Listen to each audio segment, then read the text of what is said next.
market access information, as well as the issues on customs. I'm not sure whether that will be covered today. That is what I'm hoping to get from today's session. Thank you. Thank you, Lise. Good after lunch. Sorry, my voice is still. Yeah, good afternoon, everyone. My name is Eric Chombo. I'm a chief trade statistician at the Ministry of Industrialization and Trade under the Department of International Trade. Well, my expectation or why I'm here is basically also just to find to learn more on market access and what are some of the initiatives that we can take, put into place in order for us to enhance or to access the US market. That's it. Thank you. Thank you, Sadiq. Good afternoon. My name is Yalo Hango. I'm a policy analyst in the Ministry of Industrialization. At this event, I hope and I expect that the participant will get required information on the market entry into the USA. Thank you. Good afternoon, colleagues. My name is Miriam Hirongwa from the Ministry of Agriculture, Water and Land Reform, Directorate of Planning and Business Development. Welcome. Good afternoon. My name is Ayash Vandu from Namibia Revenue Agency. And my expectation is that I want to learn more on market access. And as a customs officer, I want to know more on rules of origin. Thank you. Good afternoon, ladies and gentlemen. I'm Tandi Ambira. I'm from NAMRA. As from the 1st of July, obviously, I'll be working a lot with the rules of origin concept within the Directorate Customs and Excise. And my expectation basically is that we ensure that we facilitate the trade between the two countries, see to it that we build stakeholder engagement so that not only from the customs or MIT side, but the USAID side, the probable exporters, the Namibian manufacturers also benefit from the outcome of this engagement. Thank you. Thanks, Ms. Tandi. Afternoon. My name is Gervasius Tikusho. I'm from Agro Marketing and Trade Agency, Manager for Markets and Business Development. Expectation. For me, well, for AMTA, and of course for all smallholder farmers in Namibia is try to access market elsewhere. And of course, so it's very important for us to understand what are some of the market requirements that we should actually adhere to prior to exporting some of our agricultural products, especially on food safety standards. It's very important that we just need to understand that so that we also just take it down to our smallholder farmer that we are contracting countrywide, so that they just meet the requirements and eventually export some of the agricultural products. Thanks. Lovely. Thanks. My name is Rafael Sekunda from NRS Import and Export Agency. My aim of being here is to learn about the policy and rules of how to export or how to get the market in the US. Mm-hmm. Thank you. So I'm hearing customs, I'm hearing markets, I'm hearing market entry requirements. It's really about how do we get Namibian products into the US. Ma'am? Hi, good afternoon. My name is Lahia Mbinga. I'm from the NSI. The reason why I'm here is to understand the market entry requirements with regards to standardizations and WTO TBT needs. Thank you. If you could maybe just take the mic to the back, Eckhart, before you, sorry, now I'm abusing you. The naughty row there. Good afternoon, everyone. My name is Elijah Saushini. I'm representing the Namibia Trade Forum. My expectation basically is just to learn more on market access as far as this agreement is concerned, because we are working with the private sector mostly, and one of the questions that they always ask is, how do we access certain markets? And we can see that this agreement or the AGOA agreement is something that traders are not exploiting, because there is maybe lack of knowledge of how to access that market. So I'm here to get some info so that we can also cascade it to the actual traders themselves. Lovely, thank you. Similar theme, Leroy? Hi, my name is Leroy Nangolo, and I'm from IPM Marble Quarries from Karibib. And I am here also for the US market access. For example, the standards and compliance and like how the whole transporting of the blocks.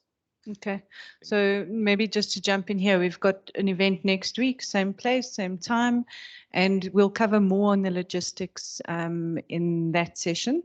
Today, we're going to focus a bit more on market entry requirements around different products across different sectors. So some of your questions will be answered next week. Okay, Thanks, thank Leroy. Suvi? Good afternoon, ladies and gentlemen. My name is Suvi Plaiki. I'm from the international trade team at Namib Mills. And today I want to learn more about AGOA and of the opportunities that it can give us. Thanks. Lovely. Good afternoon. My name is Susanne Hoff. I'm representing the company Mediplants. And yes, I'd like to get more information about market access to the US and all the requirements. Thank you. Thank you, Susanna. I think you can go to the gentleman at the corner. Thank you. Good afternoon. It's Robert Caveto. We are from Namibia Trade Forum, like my colleague have indicated there. We are here for the AGOA to have also the information and the access to the market, and also to transfer this information to the public sectors and the private sectors as well. Lovely, thank you. Good afternoon. My name is Eckhard Förtsch. I'm the chairperson of the Namibian Organic Association, wanting to learn more for our members, some of which are already exporting, and really enhance and deepen knowledge that I have about export requirements and making sure that we cross all the T's and dot the I's that are required to export to the US. Thanks, Eckhart. We have two Eckharts today. Good afternoon, ladies and gentlemen. My name is Jaco de Jager. I'm representing Namagra and Exclusive Marble Processing. Both these companies are from Karibib. I would like to take away more knowledge about the framework of this system that you have in place. Hopefully, I can take this information and strengthen our current and existing relationships with our American customers. Thank you. Very good. I think our first speaker will definitely cover parts of that. Then we have two dignitaries who will be doing opening remarks, Ms. Stephanie Reed from the US Embassy and Mr. Hayombo from the Ministry, an Executive Director. We will introduce you properly shortly. Thank you for being here. We also have several online participants, so it's a hybrid event, which is very exciting. And with that, I would like our hybrid or online guests to please also introduce themselves. There's several USA Trade Hub staff members which we won't ask to introduce themselves, but in terms of the other guests, maybe we could start with Paloma Illitson, and please forgive my pronunciation. Paloma, please come on screen, and if you could introduce yourself and let us know why you are joining online today. Good afternoon, everyone. Thank you. Surname was pronounced beautifully. My name is Paloma Illitson. As stated, I'm the General Manager for Testing and Inspection. And I'm here joined by a colleague of mine, and we are just here to listen and learn in terms of market requirements and various TBT and SPS requirements. Thank you. Thank you very much, Paloma. Then we have Taina Shimulu Kalimba.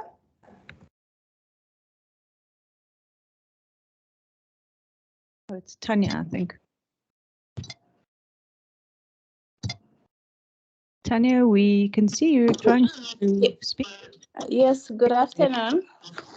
Good afternoon. My name is Taina Shimulu Kalimba. My reason for being here online today, I just want to learn about market access under AGOA agreement. Furthermore, I would like to know the way forward with regard to the fact that the AGOA preference is coming to an end by end of 2025. That's all I want to know. Thank you. Thank you. Thank you very much. Cecilia Hinder. How did you know you were next? You came on camera in advance.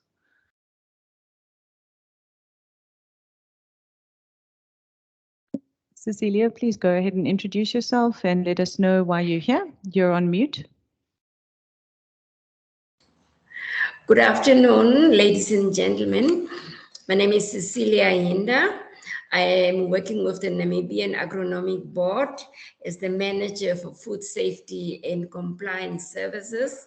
We are dealing with the export of horticulture products. That is my particular interest today. And I would like to gain more insight into the market entry requirements, specifically relating to food safety, quality, and labeling requirements of the US market. Thank you. Lovely. We will definitely be covering several of those points today. Let us go to Lorna Shikongo Kuvare.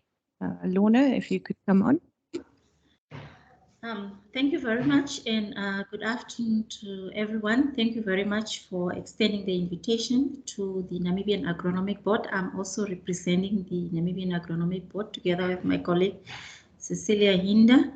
And really our interest here as the regulator for the horticulture industry, just to get more information and understand what are the requirements applicable to horticulture products in the event that our producers intend on trading with the US market. So for us, it will really help us to ensure that we facilitate trade, thereby providing inspection services for the purpose of trading with the US market. So that's one of the interests that I have in participating in this session this afternoon. Thank you.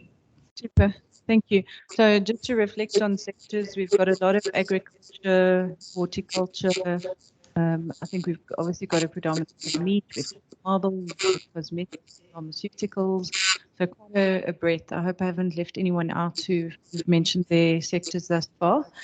We keep online. Let's jump to Anna Kankondi. If you could introduce yourself, thank you. Good afternoon, everyone. My name is Anna Kankondi, and I'm here representing the Old Harbour and List group of company. The reason I'm attending is just to understand and see the opportunity, as well as what are the requirements of that market, and to see where as a group can we participate. Thank you. Thank you, Anna. Then I'm not sure, Namibia Murangi. Namibia Murangi.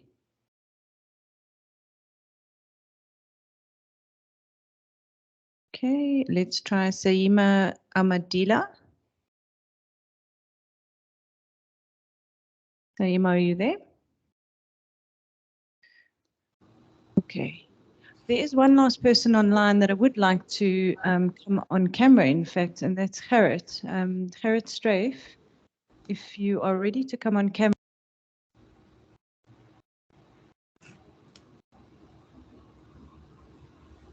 All right, let me be on camera. Yeah, my name is Gerrit Straaf. I'm the USA Trade County Representative for Botswana. And I'll be in Namibia next week, facilitating or co-facilitating the next session. I will be attending this one online. Thanks.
Those are now, for now, the housekeeping rules.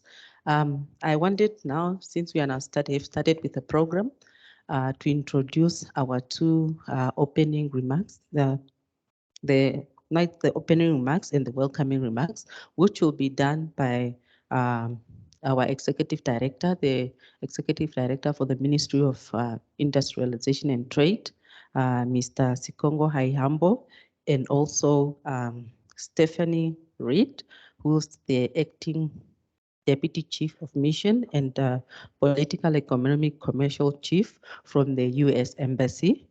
So I think without due or wasting any further time, I'll hand over to Mr. Sikongo to start and then followed by Mrs. Reed. Thank you.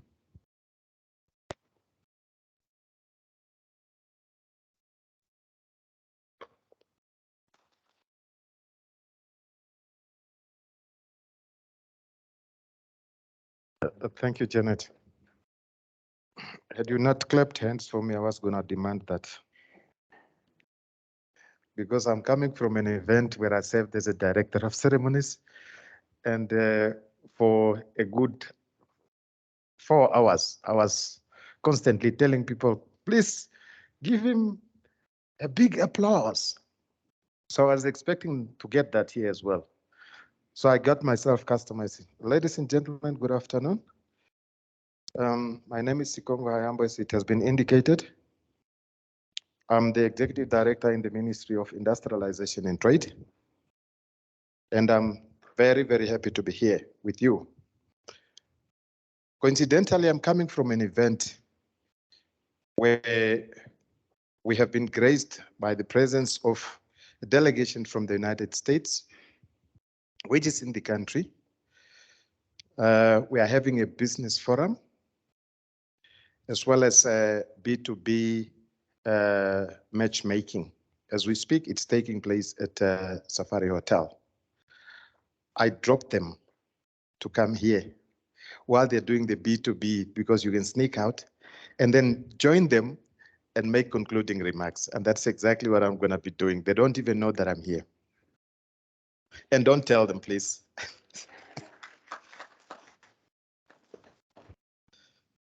Ms. Stephanie L. Reed, Acting Deputy Chief of Mission and Political, Economic, Commercial Chief, the U.S. Embassy in Namibia.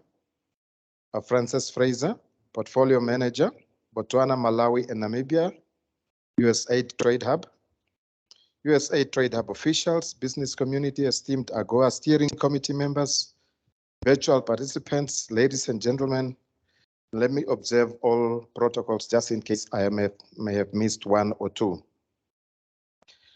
Firstly, allow me to extend a special gratitude to the US government through USAID Trade Hub for its continuous support in sponsoring this very important event.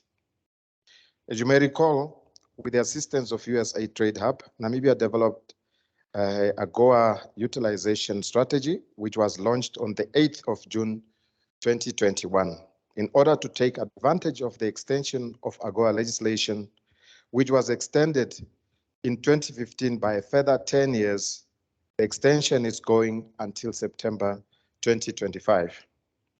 The objective of the utilization strategy is to diversify and increase export to the US under the AGOA framework. This will help Namibia to develop competitiveness in taking advantage in utilizing the Generalized System of Preference, GSP, which provides the eligible countries with duty-free access to the United States market. Therefore, ladies and gentlemen, the purpose of holding the two capacity building workshops, which is scheduled for today, which is the 8th of June 2022, and the upcoming one, as it was mentioned by one of the presenters, the 15th of June 2022, respectively, are aimed to provide an overview of AGOA key principles, relevant information on the requirements to export to the United States. This is a great opportunity we have today, so that traders and stakeholders are sensitized about AGOA and the export opportunities, as well as for the participants to use this platform for further engagements and networking. Ladies and gentlemen, I look forward to the initiatives and ideas that will assist us to derive new focus to help Namibia improve and expand her export basket to the United States and thereby benefiting from AGOA preferences. I therefore appeal to all members to utilize this opportunity to actively engage on the issues and draw from practical examples throughout the workshop. Ladies and gentlemen, with these few remarks, I wish you all a fruitful deliberations, and I wish to welcome you all to this very important AGOA capacity building workshop this afternoon. May I just pause there before I hand over the mic in saying that the ball has largely been in the court of Namibia. AGOA is a very good opportunity. It's a golden opportunity.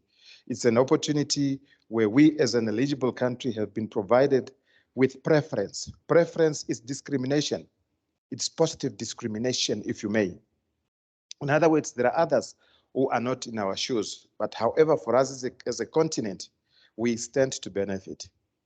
Now, looking back, I guess what we have to do is to grasp, to exchange, to learn, and then build on the past experience for us to improve as a country, because this opportunity, there's no guarantee that it's going to be further extended until or unless we make use of it.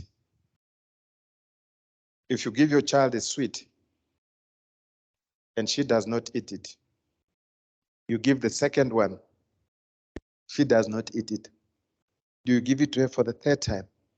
Or do you say, that one, she's not into sweets? You get what I mean?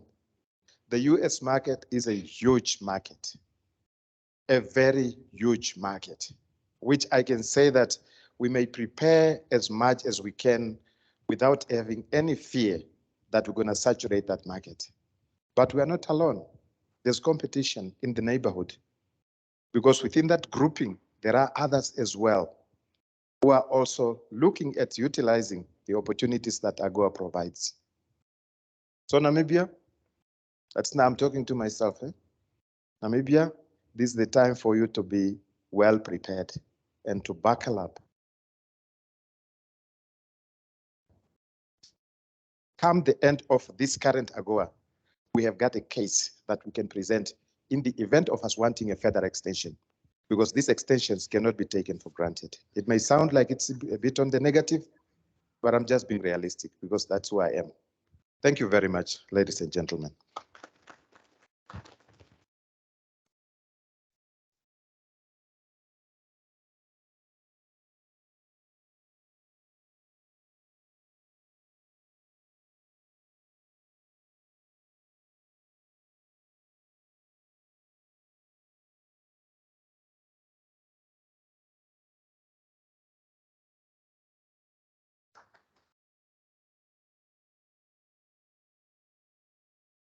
Right. Good afternoon, everyone. Thank you for those wonderful remarks, Executive Director Haongo. If there's one thing Americans are good at, it's being informal. So allow me to skip the protocol and save us a little bit of time. Afternoon, and I am so pleased to be here today to take another important step in our shared journey to strengthen the investment and trade ties between the United States and Namibia. Growing our bilateral economic and commercial relationship is one of our top priorities. Commercial diplomacy is central to the United States foreign policy, and the United States, like Namibia, is committed to finding ways to foster equality and equity in our country and to build a more inclusive economy for all. So we applaud the efforts from Namibians with the government, with the private sector, and with civil society that were central to launching the African Growth and Opportunity Act. That's what AGOA actually stands for. Utilization strategy last year, which the executive director mentioned. AGOA is really at its core a unilateral trade preference program that provides duty-free access into the United States for over 6,500 qualifying exports from eligible sub-Saharan countries, and that includes Namibia. Since 2017, the United States, through entities like the USAID Trade Hub, have supported Namibian firms to unlock nearly 1.5 million US dollars in exports under AGOA to the United States. And that export total jumps to about US $2.7 million if we include non-AGOA exports as well. And those are great figures, but there is absolutely room for growth there. My embassy colleagues and I love to tell Namibians, and I think Namibians really love to hear, that Americans can now enjoy a proper Namibian braai thanks to the export of high quality Namibian beef, beer, and charcoal to the United States. And we can add all kinds of products to that great list. Through the USAID Southern Africa Trade and Investment Hub, which we just call the Trade Hub, we've also supported businesses in cosmetics, manufacturing, marble, and others. And just to share a few highlights to make this collaboration feel real, a Namibian firm is going to exhibit their food oil at the African Fine Foods Pavilion at a trade show in New York. It's very soon.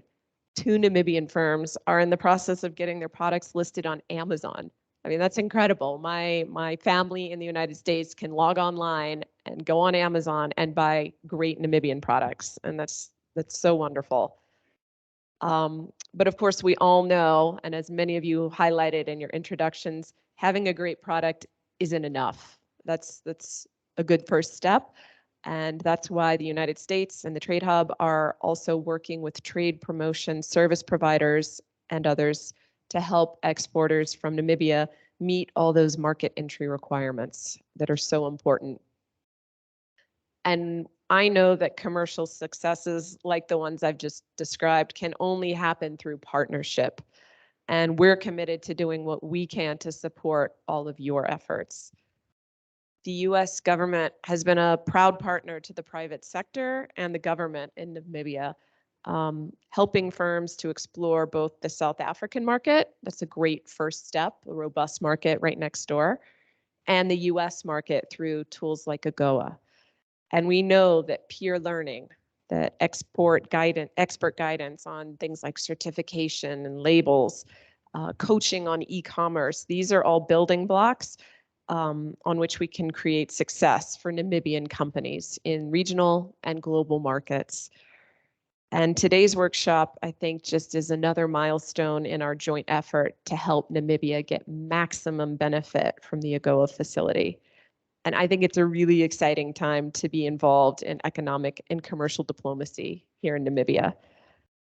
Now, continuing the momentum, which we've heard about, there's a US trade delegation down the road. We had a trade delegation, the largest ever, back in late February, early March. So continuing this is going to require continued effort and work on all our parts to create a business and investment climate that equips and empowers Namibians while wisely harnessing the expertise, technology, and investment from partners. And I'm here to tell you that the United States is ready to be a partner every step of the way, whether a business is just getting started or already a well-known exporter. So together, through our deliberations, our sharing, our learning, let's make this proverbial pie bigger and fulfill our shared vision of Namibia and the United States to build an inclusive economy for the benefit of all of Namibia's people. Thank you very much.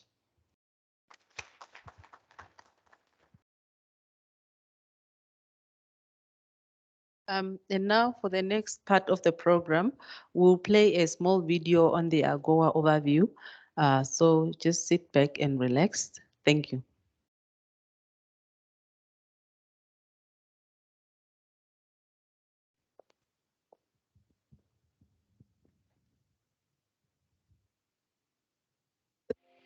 The African Growth and Opportunity Act, or AGOA for short, is the United States legislation that enhances market access to the US for eligible African countries.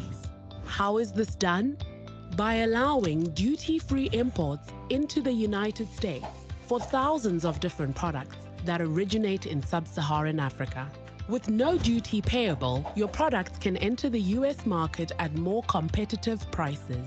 This makes them more affordable to US customers, increasing demand for them and ultimately bolstering economic and business growth in Africa. AGOA comes with a lot of benefits because it puts our pricing at a competitive level, which makes our products very affordable. Having our products getting into the US duty-free makes a massive difference as far as breaking into that market. The consumers in America are paying less for our products. To benefit from the African Growth and Opportunity Act, 4 general eligibility requirements must be met. Firstly, the country of export must be eligible. In Southern Africa, this includes Angola, Botswana, Eswatini, Lesotho, Malawi, the DRC, Mozambique, Namibia, South Africa, and Zambia. Secondly, the product must be eligible. There are more than 6,400 products that qualify under AGOA for duty-free access. Product eligibility can be found in the Harmonized Tariff Schedule, which is accessible on the internet. Thirdly, the product must be imported directly from the country of origin, or if it is shipped via another country, it cannot enter that country's commercial space. And lastly, the product must meet the requirements of origin rules. The origin rules acknowledge that a product originating in one country may include parts or materials that also come from other countries. In these cases, there are certain criteria that apply. For example, at least 35% of the parts, materials, or ingredients must come from the country of origin. If your product satisfies these 4 requirements, you can take advantage of AGOA's duty-free benefits. Because we are producing a product from scratch in Eswatini from start to finish, we are eligible for AGOA. You have to prove that you're actually manufacturing the goods here. You can't be importing and re-exporting. You have to add value to the product. Now that I know about the USA Trade and Investment Hub, finding the information that I require to export, it's so easy. Find out more about AGOA in the AGOA Export User Manual or by contacting the USAID Southern Africa Trade and Investment Hub. Expanding your horizons could help grow your business and the economy of your community, country, and continent.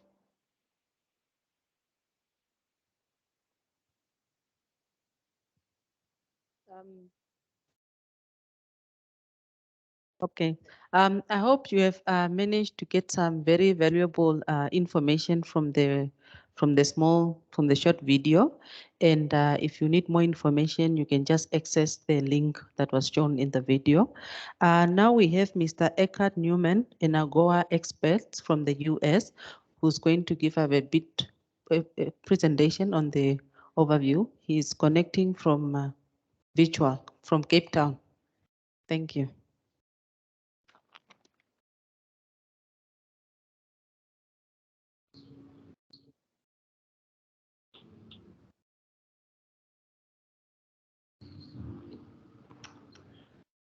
Good afternoon. Can you hear me? Sound coming through? We can hear you well. Thank you. Okay, I got that from Francis. Thank you very much. Yeah, unfortunately, I'm not there in person, but thankfully these days we've all become quite used to doing these things remotely, and that's exactly what I'm going to do. I think that very good video just now, that introduction, not only set the platform. I think I'm pretty much out of a job today because that really summed up a lot of the key issues very nicely. But I will try and add a little bit of information to that within a relatively short time frame.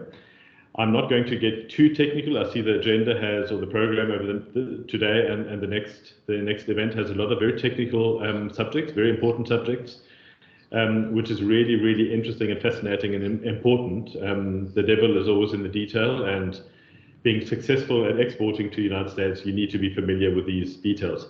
So my role today is more to provide a bit of a framework on AGOA, a bit of introduction to AGOA beyond what's already been mentioned just now, but essentially just to set the scene a little bit.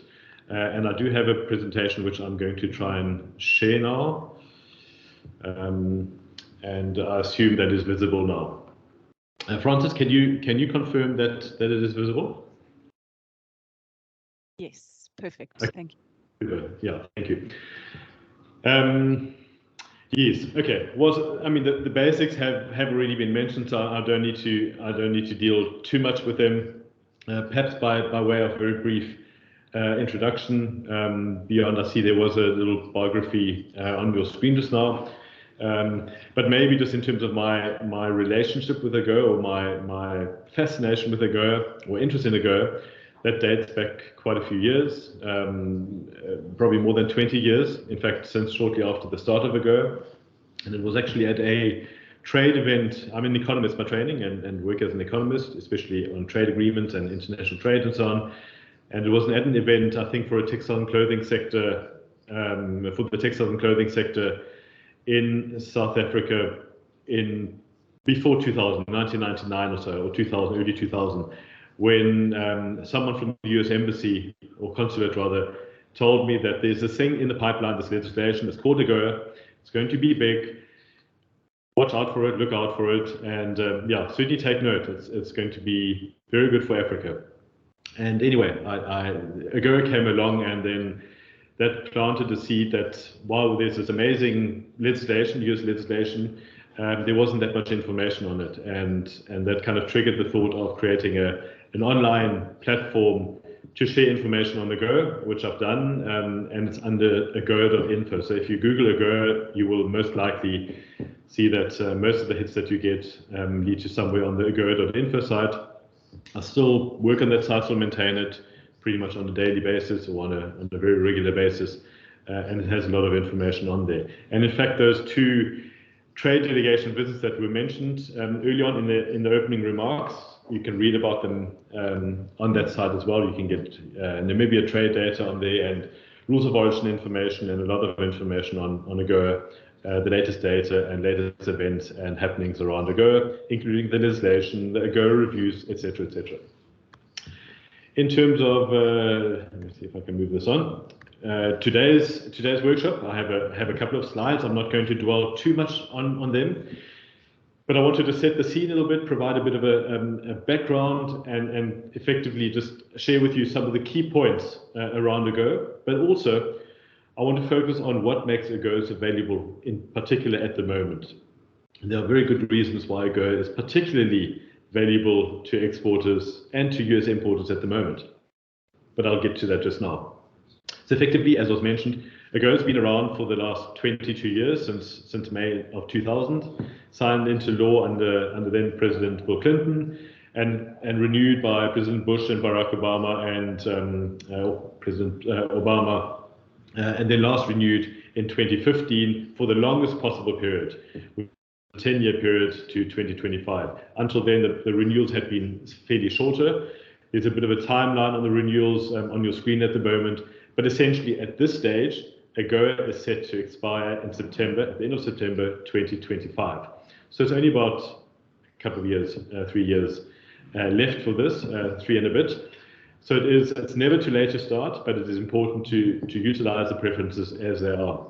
There was one amendment that happened in 2002, and this is a long time ago, I know, which impacted on Namibia and Botswana for that matter, when the legislation was changed to allow Namibia and Botswana to be classified as a lesser developed country for purposes of special rules of origin for the apparel sector.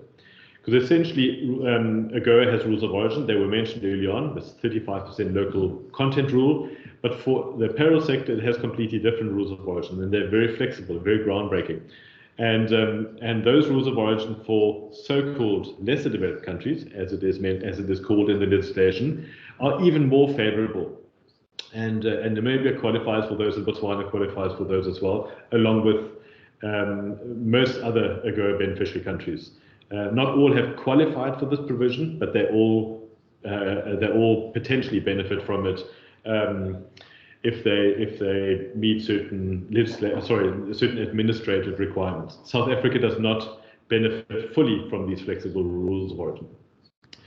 As it stands, it was initially extended to 2015 and now to 2025. What happens beyond that, we do not know. This is just a quick overview of the AGOA countries as they are at this stage, 2022. There are 36 countries. Every country on this map that you see in front of you that has a color in, i.e. that is not gray, is an AGOA beneficiary country. There are different colors on the map, and that is for different purposes, but the main purpose of that is that there are these, as mentioned just now, these special rules of origin that apply to certain countries, or they're called the wearing apparel provisions, but within these wearing apparel provisions are special rules of origin. So countries that are slightly darker blue have qualified for these special wearing apparel provisions, and I'll deal with that in a short while, whereas the countries in light blue have not. So they do not benefit from this, from being able to export apparel to the United States. Namibia has qualified and is a fully fledged beneficiary of that sector as well. South Africa, being in a different, different color down there, has qualified for the AGOA preferences for the apparel sector, but does not benefit from the favorable rules of origin. In other words, the rules of origin for South African exporters are quite restrictive for apparel. This is only referring to apparel, and make it quite challenging to access the US market. But for all the other AGOA beneficiary countries, it is a very, very positive and favorable situation with regard to rules of origin. In terms of the scale of AGOA benefits, and what is AGOA and why does it matter for Namibia? And we often tend to just think about it as preferential market access. And that is indeed true, and that is one of the points I have down on the slide. But AGOA is much more than just preferential market access. It is a forum for US-Africa dialogue and engagement. One of the examples of this dialogue is the annual AGOA forum that takes place alternatively in an African country and in the United States. That is where all the countries get together and have a high-level dialogue, but not only a high-level ministerial dialogue, but also a private sector dialogue and civil society dialogue. So there's a lot of connection and connections being made within these dialogues that never happened in the past. That certainly wasn't the case before 2000. So it's a completely new framework for engagement that's been brought around by AGOA. And in fact, this annual AGOA forum is mandated by the legislation, so it basically has to take place. It is not just a nice to have. It is part of the legislation to encourage greater integration between African countries and the United States. Of course, it's there to facilitate greater US-Africa investment. It does it through various mechanisms, and then as an extension on AGOA, there are also various other initiatives in place, Prosper Africa, for example, but also various other funding mechanisms, financing mechanisms that have been brought around and brought to life through AGOA and extended to more countries in Africa than ever before. So certainly that's also part of the general AGOA framework. It is a forum for technical and business support, and I think we heard quite a bit of that in the opening remarks. The Trade Hub, the work the Trade Hub is doing is one perfect example of this engagement. The work that is being done, obviously, the commercial diplomacy that's being done by the various consulates in African countries is another example. But certainly the trade hubs have been effectively brought about and have been brought to life through the AGOA legislation and through this greater engagement between the United States and African countries. And then, of course, it is a platform for unprecedented preferential market access to the United States. It's not the first time that African countries have preferential market access before to the United States. They've always had it, or certainly have had it for decades, but not on the scale. And I will point out the differences, I think, in the next slide. Certainly, just looking at what does AGOA offer in terms of market access. And just bearing in mind, as was mentioned in the video, and that some of the other speaker introductory remarks mentioned, it offers duty-free access to the United States, and for all those products that qualify. But the situation as it is at the moment, out of the total number of roughly 11,000 tariff lines, products that have a classification code that can be exported to the United States, 46% of these are duty-free as a result of AGOA.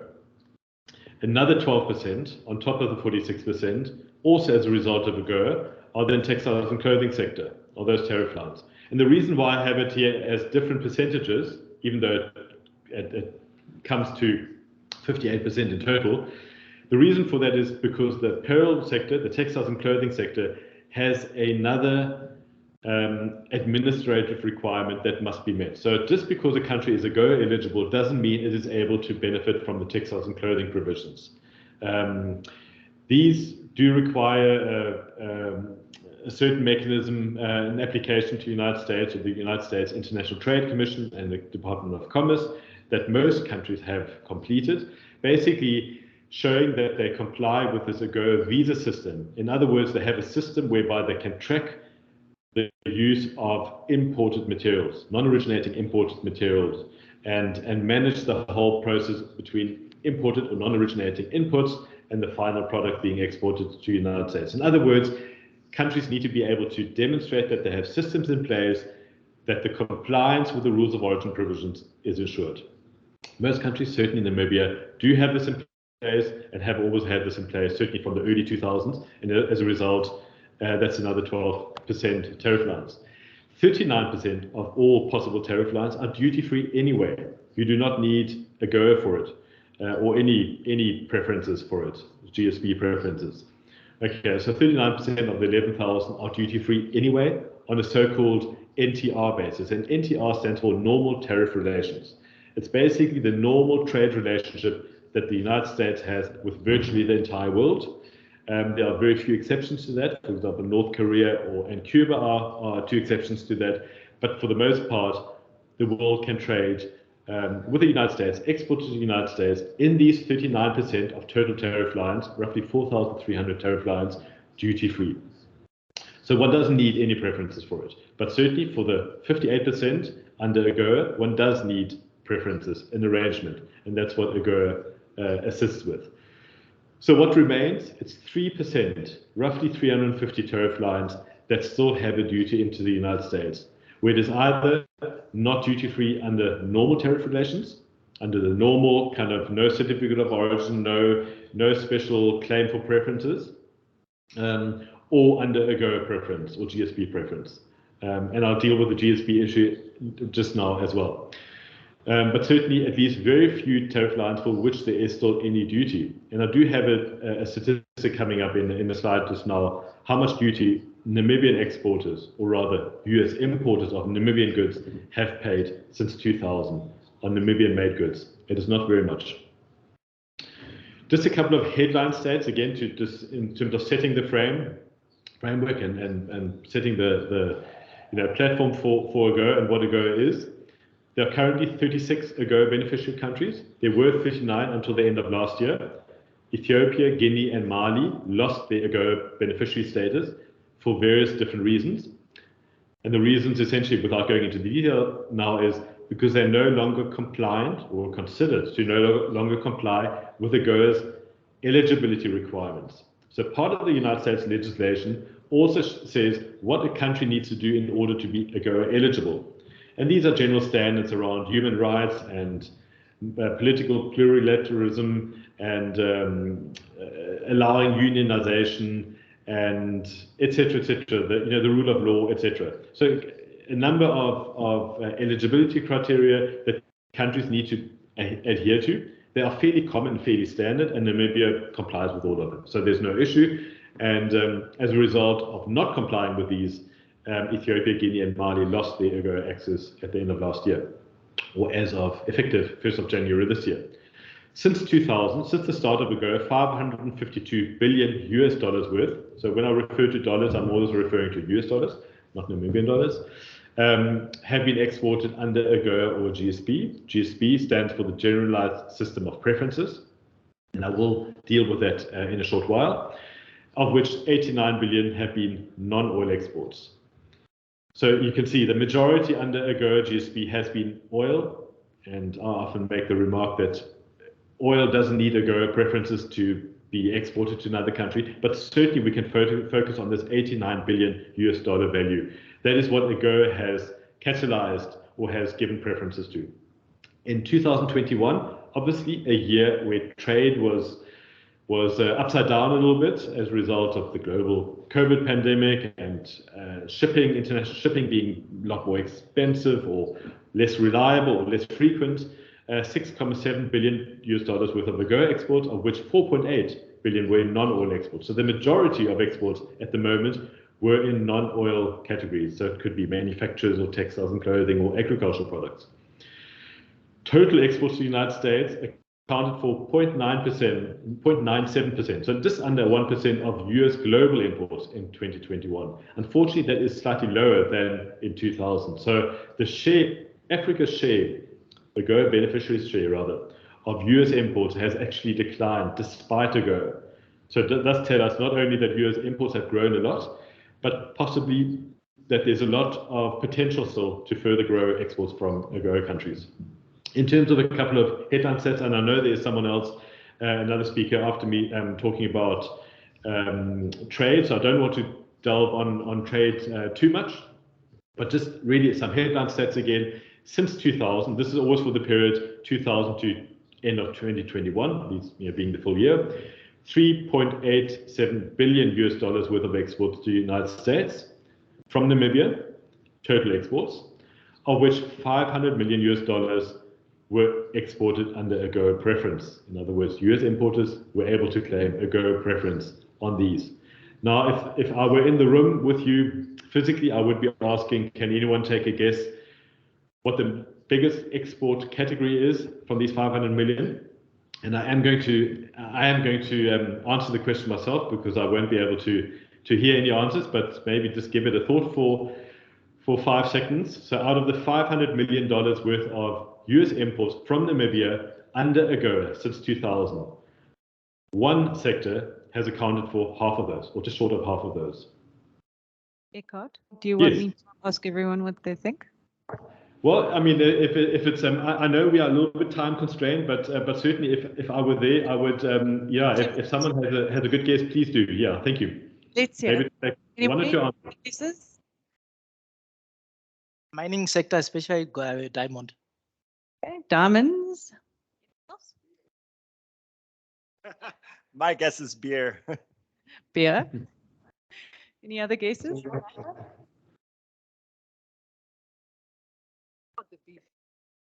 How about beef? Any other guesses?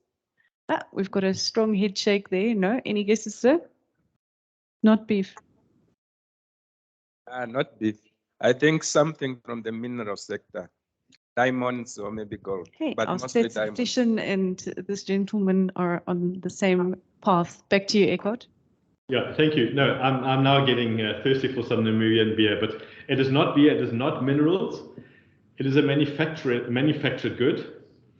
It is apparel, clothing.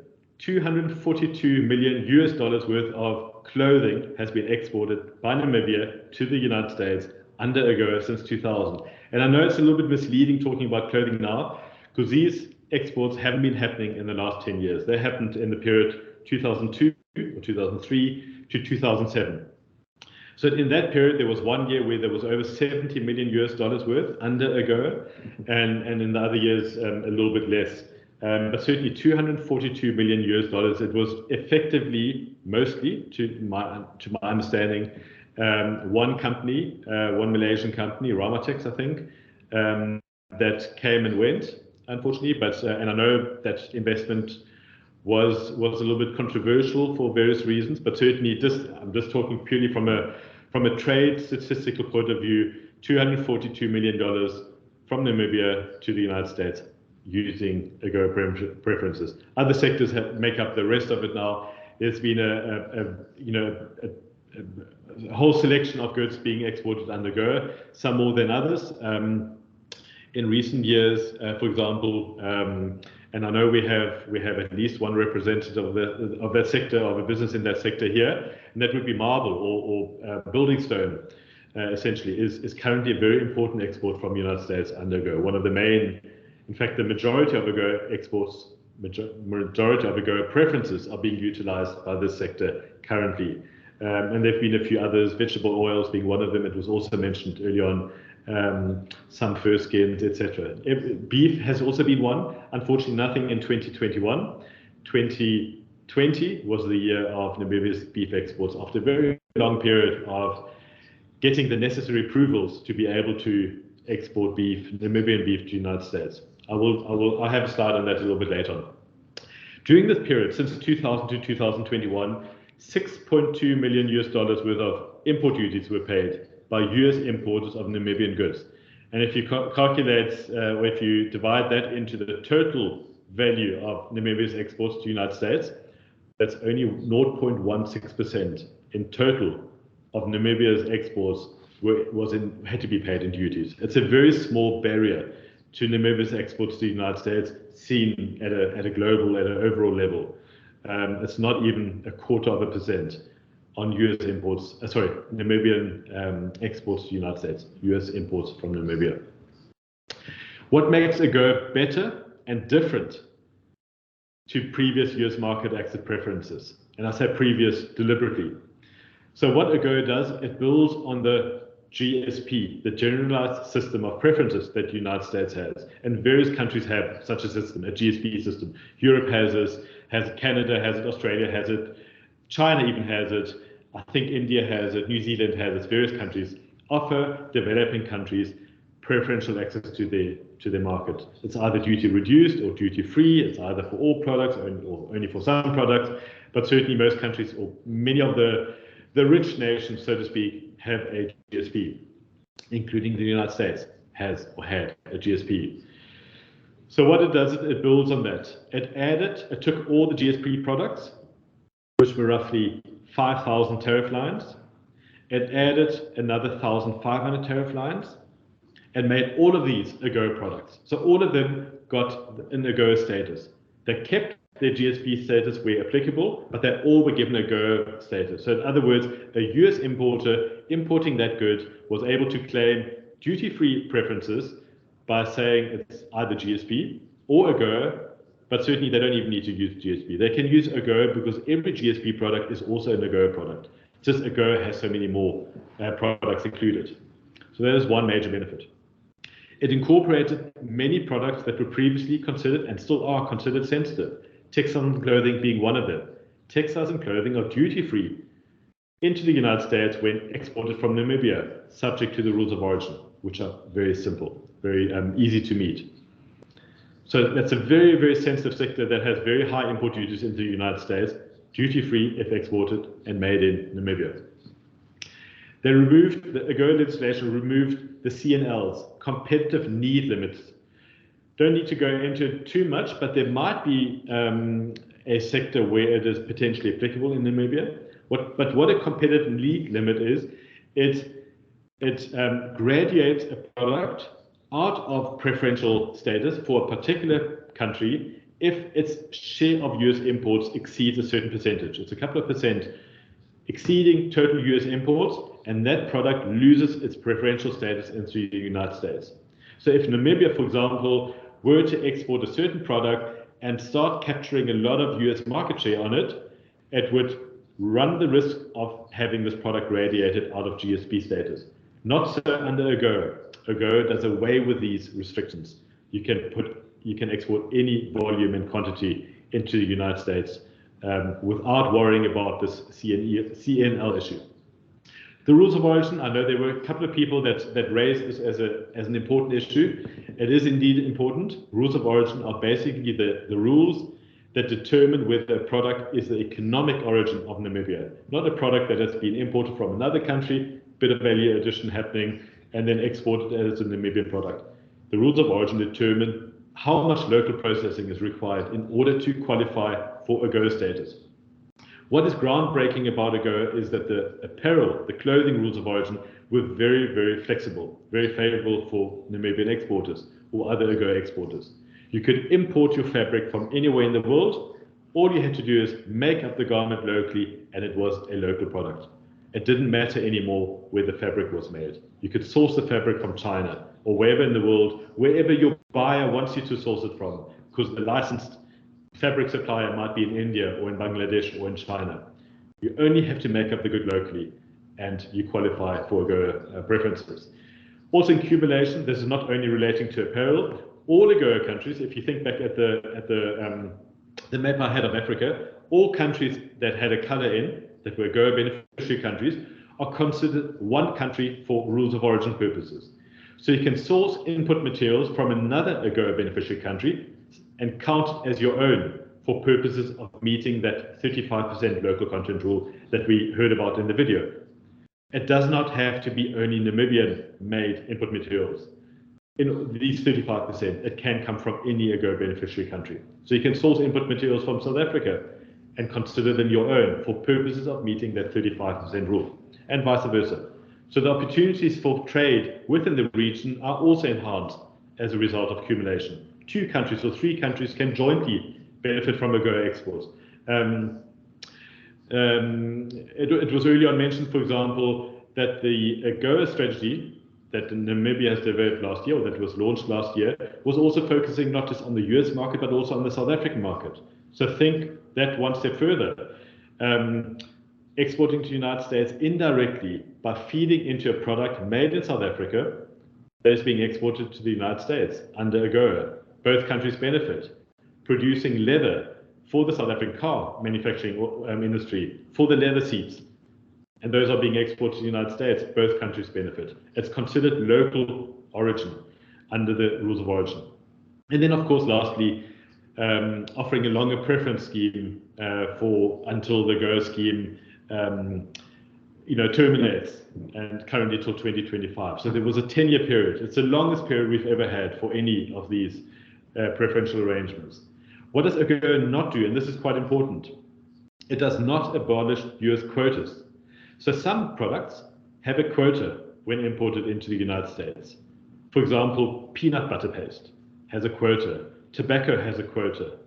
Various other products have a quota. One can all look that up. In fact, if you want to have an easy way of looking it up, go to the AGOA.info website and look at the quota section on there, and all the links to take you right into the database where you can look this up. So AGOA does not abolish that. If there is a quota for a certain product, then products within this quota are duty-free. Beyond that quota, normal duties apply. And then it does not do away with US trade remedies. And it's a point I'm going to make right at the end. I'm just mentioning it here. And trade remedies are provisions or regulations where a country that is facing a surge in imports from another country, for example, from Namibia, or where products are priced in a manner on the US market that are below the cost that Namibia would price them locally. It's called dumping. There are regulations that will stop that. That will put a stop to that very quickly, if that is found to be true, and the local industry in the United States is being injured as a result. So AGOA does not do away with these normal trade rules. It's a preference scheme, but it doesn't do away with these normal rules. What is the impact of recent GSP developments? Very importantly, so I mentioned earlier on, AGOA essentially has 6,500 tariff lines, of which roughly 5,000 tariff lines were under the GSP. Within this, actually, not all 5,000 were applicable to Namibia. Only 3,500 tariff lines were applicable to Namibia under the GSP, because Namibia is not an LDC country for GSP purposes. The other 1,500 are for LDC countries, for Lesotho, Eswatini, etc. So 3,500 tariff lines. The US GSP has around 100 countries that benefit from it, but the GSP has not been renewed at the end of 2020. So what impact is there for Namibia or for another AGOA beneficiary country? Nothing directly, because Namibia has AGOA. So all 6,500 tariff lines, including the 5,000 tariff lines that have a GSP program indicator on, continue to be duty-free into the United States. If it wasn't for AGOA, there'd be nothing. Then it would only be normal tariff relations trade, MFN trade. So those 39% I mentioned right at the start. What is important, though, is that Namibia's exports to the United States are unaffected. Its preferences to the United States are unaffected. But 100 other countries, certainly those outside of Africa, no longer have preferences into the United States at the moment. So that gives Namibian exporters a competitive advantage. You are no longer competing against 80 or 90 countries outside of Africa, or might be 70, that qualify for GSP, but currently have nothing, because the United States Congress has not renewed the GSP. There's nothing strange about not renewing GSP. It's happened 8 or 9 times over the last 20 years. The GSP is usually valid for 2-3 years, and then Congress has to renew it. Sometimes there's a delay between expiry and the GSP being renewed. In that time period, US importers have to pay duty on those goods. So it's going to raise the cost of imports, but not from AGOA countries. So they can continue to source from AGOA countries and get the duty-free benefit. If they import from another country and we're claiming GSP, they've got nothing. So it's happened quite a few times, 8 times or 9 times over the last 20 years. Usually gets renewed, but usually gets renewed a few months later. So for a few months, US importers have to pay extra and then can usually reclaim those duties that they had to pay in. It's not great for business if you have to do it, but that is what the situation is. Now it's been a full year and a half that there's been no GSP, but Namibia's exports continue to benefit under AGOA. All 6,000 or 6,500 tariff lines are duty-free, whereas your competitor countries outside of Africa or outside of AGOA, North Africa, do not have any benefits into the United States market. So it's just something to keep at the back of your mind. AGOA is particularly valuable at the moment and has been since the end of 2020. There is potential GSP renewal in the pipeline, maybe not the subject of today's session, but something might happen, but there is talk about much stricter environmental and social criteria, which might make it more difficult for countries to comply with. And if they are not eligible for GSP, they can also not be eligible for AGOA. So AGOA depends on a country also meeting the GSP eligibility criteria. Just a very brief overview again of what market access Namibia has at the moment and what it has currently still, despite the GSP expiring. So in that left bubble, effectively, you've got your 3,500 tariff lines that are under GSP and another 1,500 tariff lines only for LDC countries. If it weren't for AGOA, Namibia would have 3,500 tariff lines duty-free, apart from the MFN 0 tariff lines, which are duty-free for anyone. 3,500. As a result of AGOA, another 1,500 tariff lines are also duty-free in Namibia, plus an extra 1,500 tariff lines added by the AGOA legislation. In other words, 6,500 tariff lines.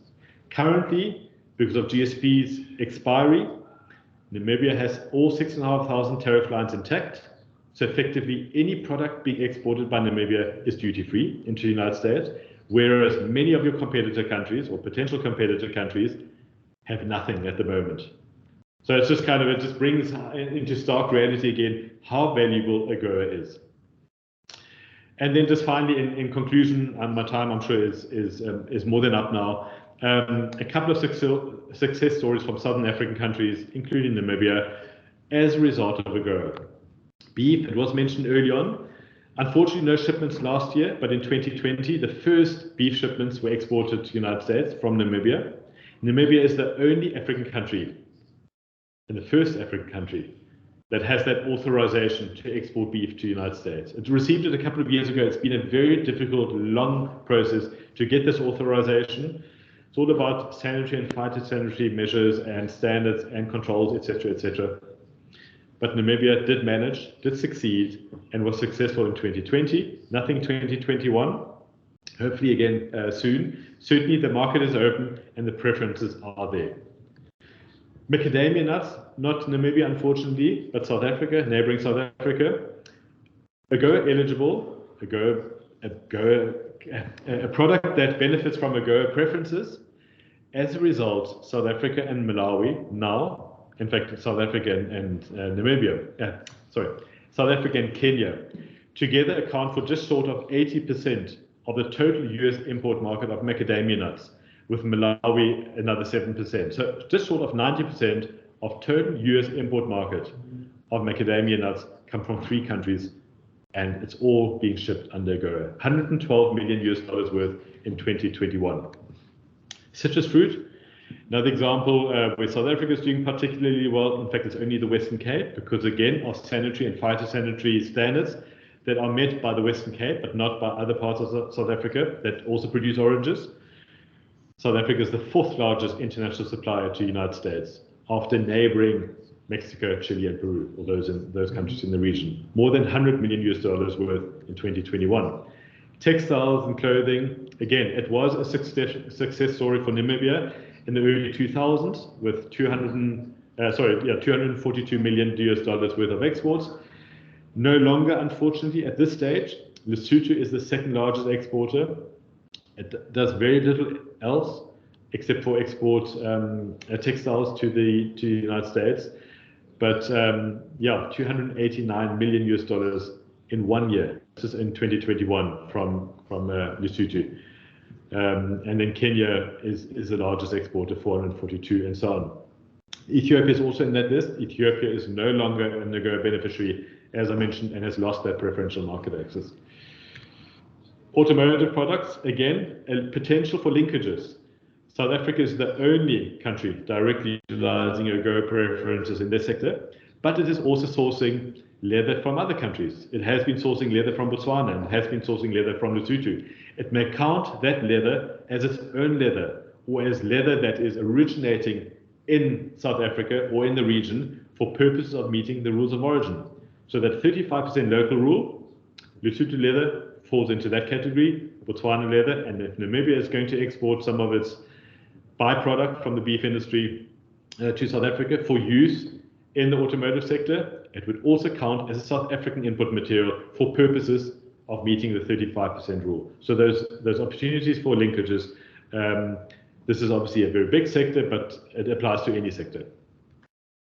And then finally, my last slide here, I think a couple of things ahead, or what are the dark clouds ahead possibly, is Ukraine. We don't fully know understand what the impact is going to be on trade. Certainly what the initial data is showing is that Angola and Nigeria are exporting a lot of oil to the United States suddenly again. So those are up by 200% or 250% over the same period compared to last year, that do qualify for AGOA preferences.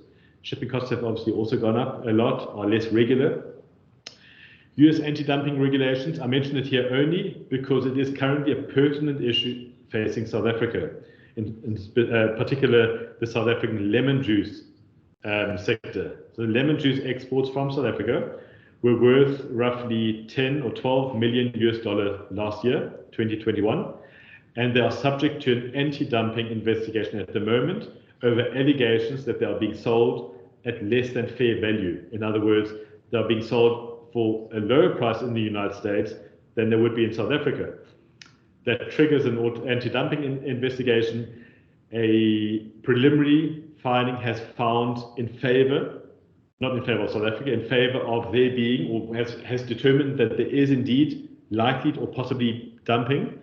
And the complainant in the United States is a sector that is also making lemon juice, is wanting 112% import duty being slapped on South African exports of lemon juice. And this is not lemon juice that is used at home for adding to a sauce or something or salad. This is lemon juice that is being used, for example, by the beverages sector to make lemonade or for various other industrial products. What happens after 2025? We don't know.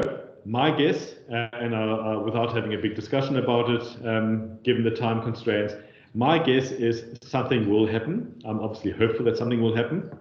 I do not think, given that AGOA imports or imports into the United States claiming AGOA preference account for less than 1% of total US imports, and as a result do not make up a major, they don't displace a lot of other imports or damage local industries. If anything, local industries are benefiting from AGOA because they are able to source goods at a better price and impact and positively impact consumers in the United States. It's always a win-win for both sides. Trade is not forced; it's a voluntary thing because it is the best thing there is between two countries for a particular product. So I do not think that AGOA is just going to expire, or rather, I do not think that there won't be something that is going to replace AGOA. We do not know. Nobody knows. It is totally up in the sky what will happen. But I think one can be mildly hopeful that something will happen that is positive, that Namibia doesn't completely lose its preferences into the United States market, over and above the GSP that may or may not have been extended by then. And then finally, there's currently an AGOA review being undertaken by the United States Congress, being managed by the Trade Commission, the United States International Trade Commission. It's underway. They're looking at the impact of AGOA and so on. This investigation is meant to be concluded in March next year. The teams have been visiting companies and speaking with people in the region. And let's see what happens there, if they are going to recommend something to Congress in terms of AGOA and the impact, the positive impact it has had. I think as a final comment, one can say that AGOA might be a small sweet being extended by the United States, but it is a big gift potentially to many African countries. And there's a lot of opportunity, and import duties are just not a big consideration anymore when exporting to the United States as a result of AGOA. That is me done. I have not really kept track of time. I'm probably a little bit over time. Francis, thank you for not cutting the feed, as I say. Maybe just as a final, if my slide is still up, if you want to download a guide or brochure, an overview of AGOA and Namibia, there's one on the AGOA.info website as well. If you just look at under the Exporter Toolkit section, there are guides for about 15 African countries, African AGOA beneficiary countries, including Namibia, and it gives you a 2-page overview of the latest trade data and rules of origin, etc., etc. It's on the AGOA.info website, and I have a screenshot of it up on the site at the moment, on the slide. Thank you very much, Mr. Newman, for that presentation. It was very informative. But now, please don't leave the platform, because now I call on Mr. Chombo to come do a presentation, and then from there we can have a question and answer session for both presentations. Thank you. Thank you.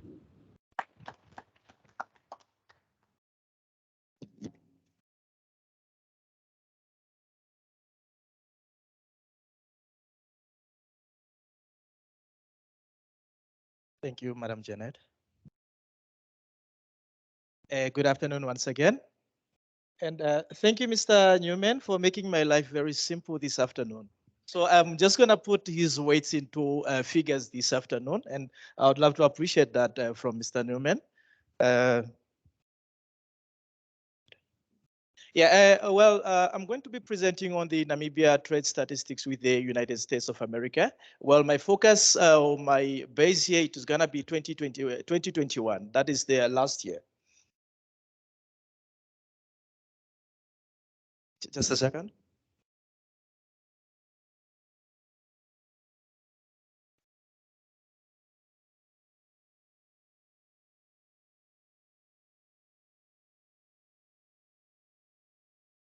I don't know where I should point my, all right.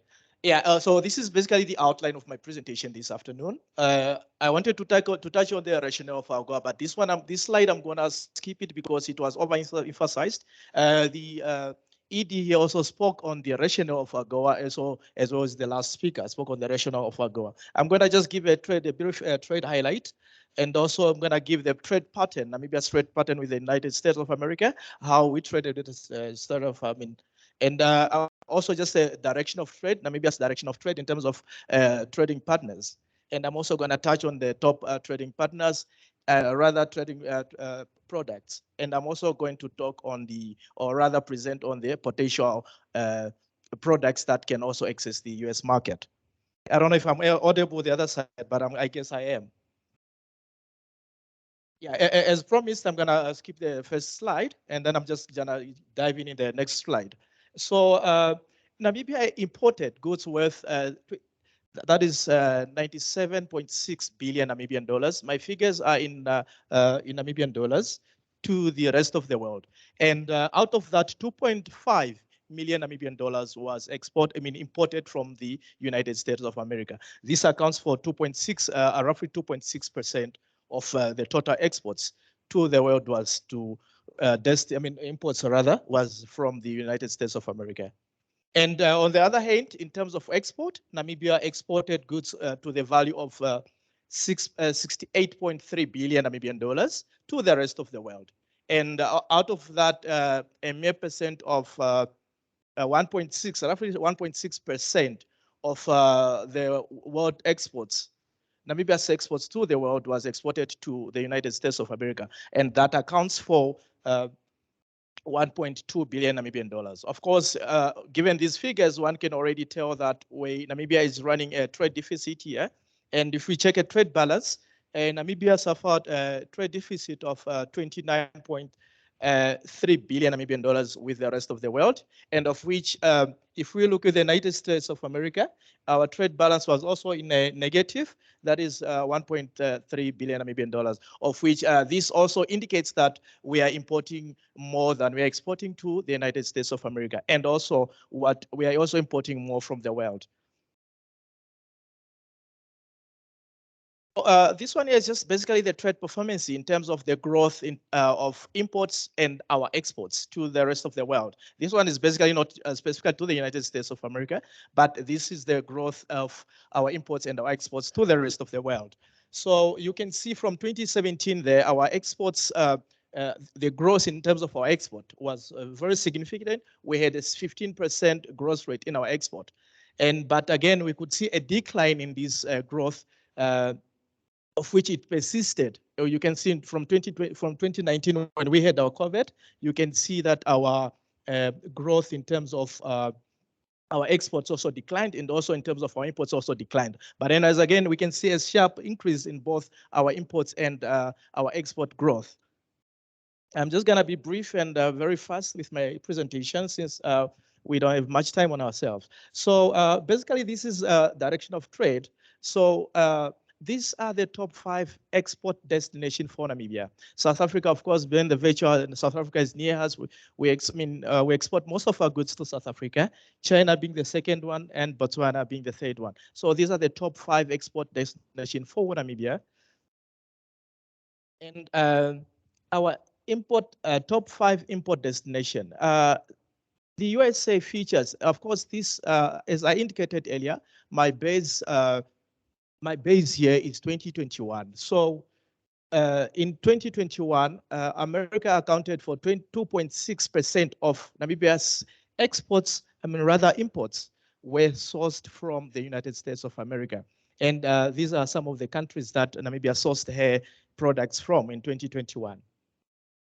So this is basically the trade pattern from the past 10 years. One can already see that indeed it's mostly, if for a statistician can say, it's really a straight curve. So our trade with the United States of America has not even really grown in the past 10 years. You can see our imports, of course, they are slightly close to 2.5 billion Namibian dollars.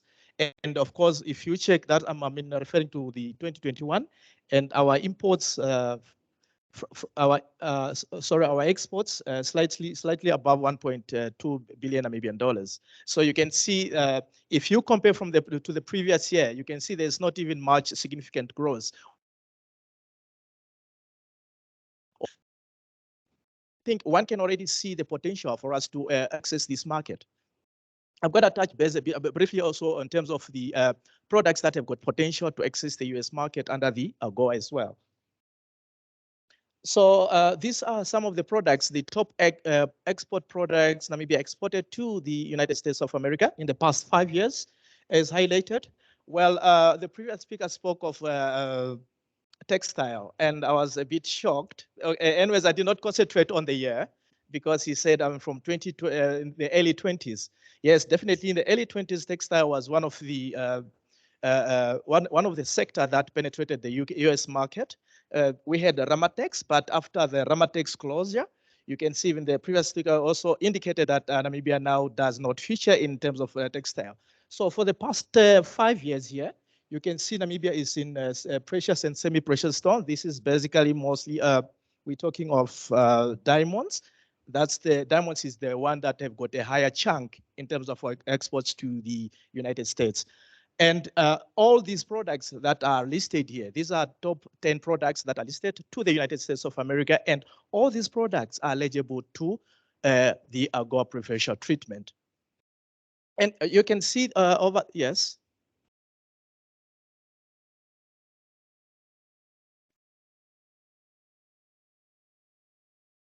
Thank you very much. On this one, so during when I prepared this, I included these are total exports. So this includes domestics and re-exports. Okay. I apologize. I've been asked to repeat the question for the online participants. So I'm surprised by the third spots being airplanes and other powered aircraft. I was not aware that Namibia is exporting aircraft. Is this for the Southern African region or is this Namibia specific? Thank you very much for that question. A good question. Of course, this presentation I deliberately presented on the total exports rather than only domestic exports. Total export being imports, domestic exports plus re-exports. So this is basically something that was imported outside or elsewhere or from the United States, again, re-exported back. So this is basically not only domestic exports, especially for this the third item here. But most of them, these are domestic exports. Thank you very much for your question. Yeah, so you can see fish is also one of the products that has potential to access the US market, and charcoal. Charcoal also has potential to access the US market, but you can see in 2021, literally one cannot see anything that we exported to the United States of America. So of which this also is one thing that one can say that producers and exporters of food can also really take this opportunity and export under this preferential market. So this is basically, I don't want to concentrate much on our imports.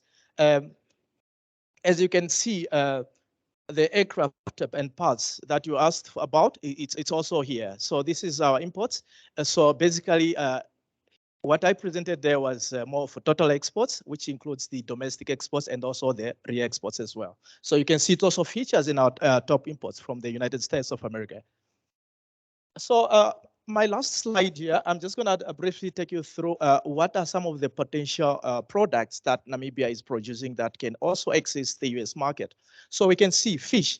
Also fish, of course, it features in the top 10 products that we've been exporting to the United States of America, but there is still room for us to also diversify or expand the fish market into the United States of America. And we are talking of grapes here. We're talking of beer.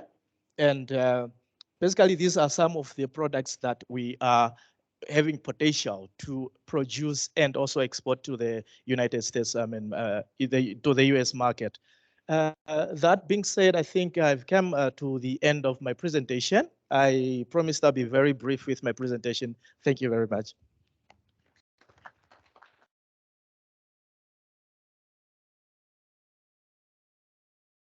Sorry. Mr. Sadiq.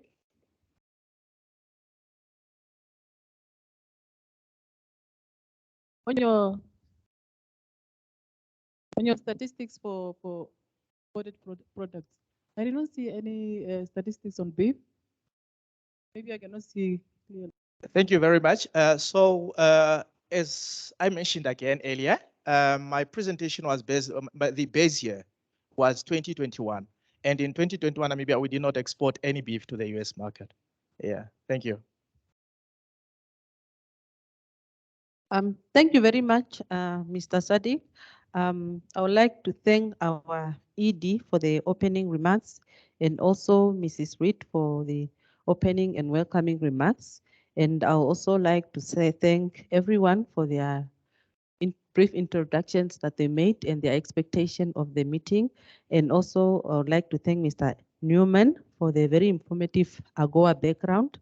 And lastly, Mr. Sadiq Chombo, our chief trade statistician. She's part of the Ministry of, he's part of the Ministry of Trade and Industrialization. He's our in-house statistician. So when we need trade data, we are always knocking on his door. Yeah, I think now we are coming to the end of this session, which was actually the introduction session. I think for now, what we can do is to, because we also started a little bit late and we have colleagues that are online and some of our presenters are actually in the US, they will be presenting virtually. And the understanding is that the time is a bit limited, so we have to stick to the allocated time slot. So I think for that reason, maybe we can just take 2 questions in the house and then 1 question from the virtual participant. But we will share all the information after this meeting with all the participants for them to get to make reference to when they need more information. Thank you. Okay, thank you.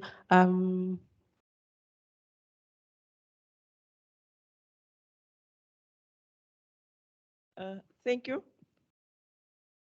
Oh, okay. Thank you. My question, or maybe before I start with my question, Mr. Eckhart Newman, thank you so much for the insightful presentation. I learned quite a lot in terms of what you presented. From a customs perspective, we're just sitting here with a bit of a question in the sense that when AGOA was introduced 2000, the focus back then was mainly on textiles. And as a customs administration, we then had a stamp particularly made for textiles. We have learned through time that there are other commodities that are also exported to the United States. And obviously, as you said, it can also benefit under the GSP. But now we as customs have, I think one of the exporters are also in the house here, where marble, for instance, was exported without any certification from our side.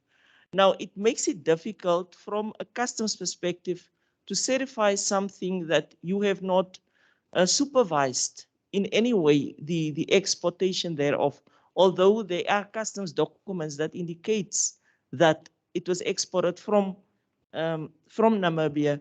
Now, I would just like to have advice in cases like that. How do we deal with it going forward, that we support our exporters and basically also to inform ourselves? And the aspect of perhaps a specialized stamp for the other commodities that are going out, that are exported under AGOA. Yeah, I thank you.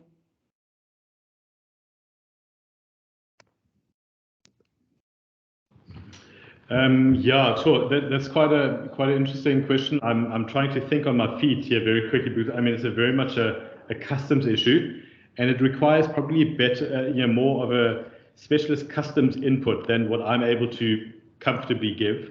You're quite right. I mean, you referred to the stamp for textiles and clothing, and that was a requirement because that was essentially, AGOA only has a specific certificate of origin which covers textiles and clothing, and it was always part of this wearing apparel provisions where it needed to be authorized by the specific even customs officer and so on. So kind of everything was well regulated, which isn't the case for non-apparel goods. There is obviously, I mean, you will deal with this all the time, probably the CBP, Customs and Border Protection website has the forms, the import forms, where kind of things need to be specified. But I'm not quite sure what you're trying to achieve with your question in terms of supporting local, local producers or exporters of non-apparel goods with a kind of certification. Essentially, the AGOA legislation does not prescribe local control mechanisms for non-apparel goods. They do for apparel goods, but not for non-apparel goods. So it's nothing specifically that you need to comply with, to the best of my understanding, in terms of non-apparel goods, which is kind of the focus of your question. But I'm not quite clear what you're trying to achieve in terms of supporting. I guess, if I can second guess the question a little bit, or maybe my misunderstanding of it early on, it's around making it easier also for the US importer to clearly and have some kind of backing or some kind of authorization possibly from the exporting country, from Namibia, that they can claim a AGOA status for a particular product. In other words, something that gives your exporters, Namibian exporters, the reassurance and the comfort that that a product is originating in Namibia, complies with the rules of origin, 35% local content, is in the AGOA product, and can comfortably and confidently be claimed as a AGOA qualifying product on the import side, which is obviously where the benefit comes in. It's on the import side, not on the export side. But again, I might be misunderstanding your question a little bit. I'm not too familiar with some of these customs processes, specific customs processes, but I hope I kind of at least, answered your question, understood your question correctly. It's about giving exporters the reassurance through a stamp or through another mechanism that the product is compliant with the rules of origin, is AGOA eligible, which makes it easier for them to export and give that reassurance to their buyer, the US importer, that this product should benefit from or should qualify for preferences. I assume that is the question.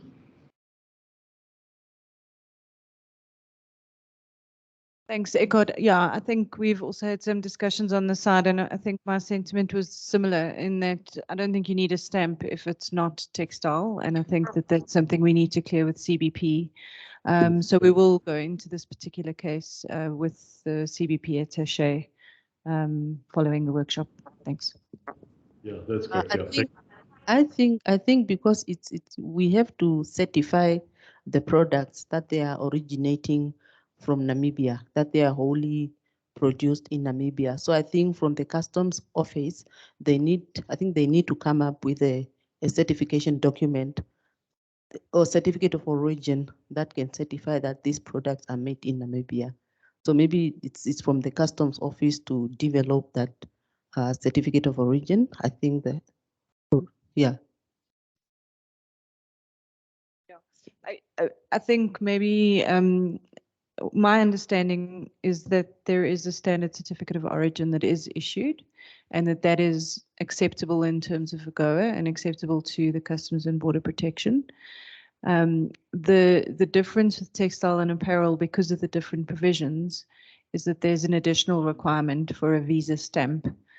It seems as though CBP is requiring a stamp in addition to the normal certificate of origin for marble, which seems incorrect to us, but we would want to just investigate that with them through looking at the different documents that have been shared, and then I think taking it up with the attaché in Pretoria, who will be speaking in the event next week, Wednesday. So I think it'll be a good occasion to meet him next week.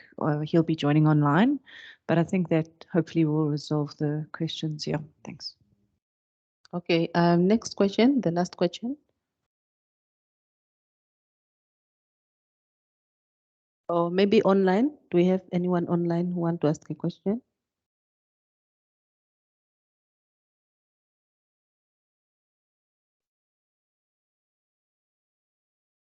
Okay, thank you. My question is on the largest export that was identified as clothing, but we take note that those clothing, I think it was that time of the Ramatex, but now Ramatex is no more, and as a result, we don't see that product being exported. But we have, even though it's a small industry, but the textile and clothing is there, and they have quite explained to us in one interaction that they do not have market.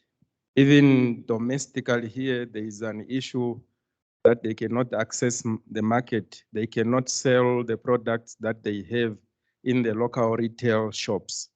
There was a point in time when Woolworth was accepting a few from them, but not anymore because of whatever reasons. So the question is, how now can we link these individual players of that? Because I see that the demand is there for this clothing. So that's why we were able to export that much during Ramatex. So in replacing Ramatex, we do have a few that are there, but there is potential for growth if they have a market. Thank you. Okay, thank you very much. That was a good comment, but I think because what I gathered when we were having this discussion with our customs office is that all the certification for if you want to export textile products, they are already in place. So whoever want to export, it's just to get a customer on the other side and then approach the NAMRA, and then they will be able to export their products. But I think, but it's a good comment because I know that with Ramatex, we really exported a lot of textile products. Thank you very much. I think for now, we can go for a quick cup of tea. Since we started a bit late and we have people that might leave, maybe if we can just take 5 minutes just to stretch our legs, and then at 4:10, we can be back in the room. You can just grab your tea and come sit with it, I think, because we are already running out of time. We are just a bit concerned that some of the presenters might leave the platform if we if we take too long. Thank you very much. Through SWIFT, which is one of the trade promotion service providers that we work with, to at least aggregate at a national level, fill a container, and then export that container to a destination, whether it's US or elsewhere. And it came up in different conversations, but I think in that we've got actually a tangible situation at the moment where we've got a buyer who puts a container in Cape Town in March, and all the suppliers that he's interested in buying from have to get stock to that container by a certain date. And then once it's there, it gets exported. So yeah, thank you for raising the collaboration issue. Yeah, mine will just be in terms of access to the market. What is the best way for, say, for the producer or the exporter to have access to the market? Is it through the organization, which is like the union itself? Let's say you have farmers union, your other associations. Is it through the associations or other individual? Which one is the best way of in terms of access to the market? Okay, interesting question. I think a bit of both, depending, but I think we should keep that question on the back burner because I believe Coley has joined us. Sorry, I will come back to it. If I could have the next slide just to introduce Coley. Coley is a very long-term friend of the USA Trade Hub, if I can be so bold as to refer to her as our friend. She's traveled around Southern Africa sharing this very information with different exporters, different trade and investment promotion agencies and different governments. She is the Director of Industry and Government Relations at Registrar Corp, which is a company based out of Virginia, and they have hundreds of employees that help companies to meet the requirements. So they're compliance experts. They help with things like FDA registration, label reviews, and Coley is truly an expert in the questions that you're all posing. Coley, I know you may have missed the early part of our discussion, so just to give you an idea, we have quite a few sectors represented in the room, food, agriculture. We also have some cosmetics and pharmaceuticals. Interestingly, we have marble and some semi-precious stone interest as well. So I think, I know you primarily will be focusing on food and cosmetics, but there's quite broad interest. So with that, I'm not going to steal any more of your time. Over to you. Thanks, Coley. Okay, thank you very much, Francis. And it's a pleasure to be here. This is one of my favorite topics. Can you hear me okay, by the way? Perfectly, thank you. Okay, great.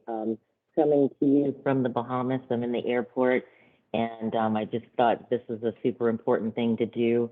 I'm traveling in my job all over the world. The number one reason why people share that they don't export to the U.S.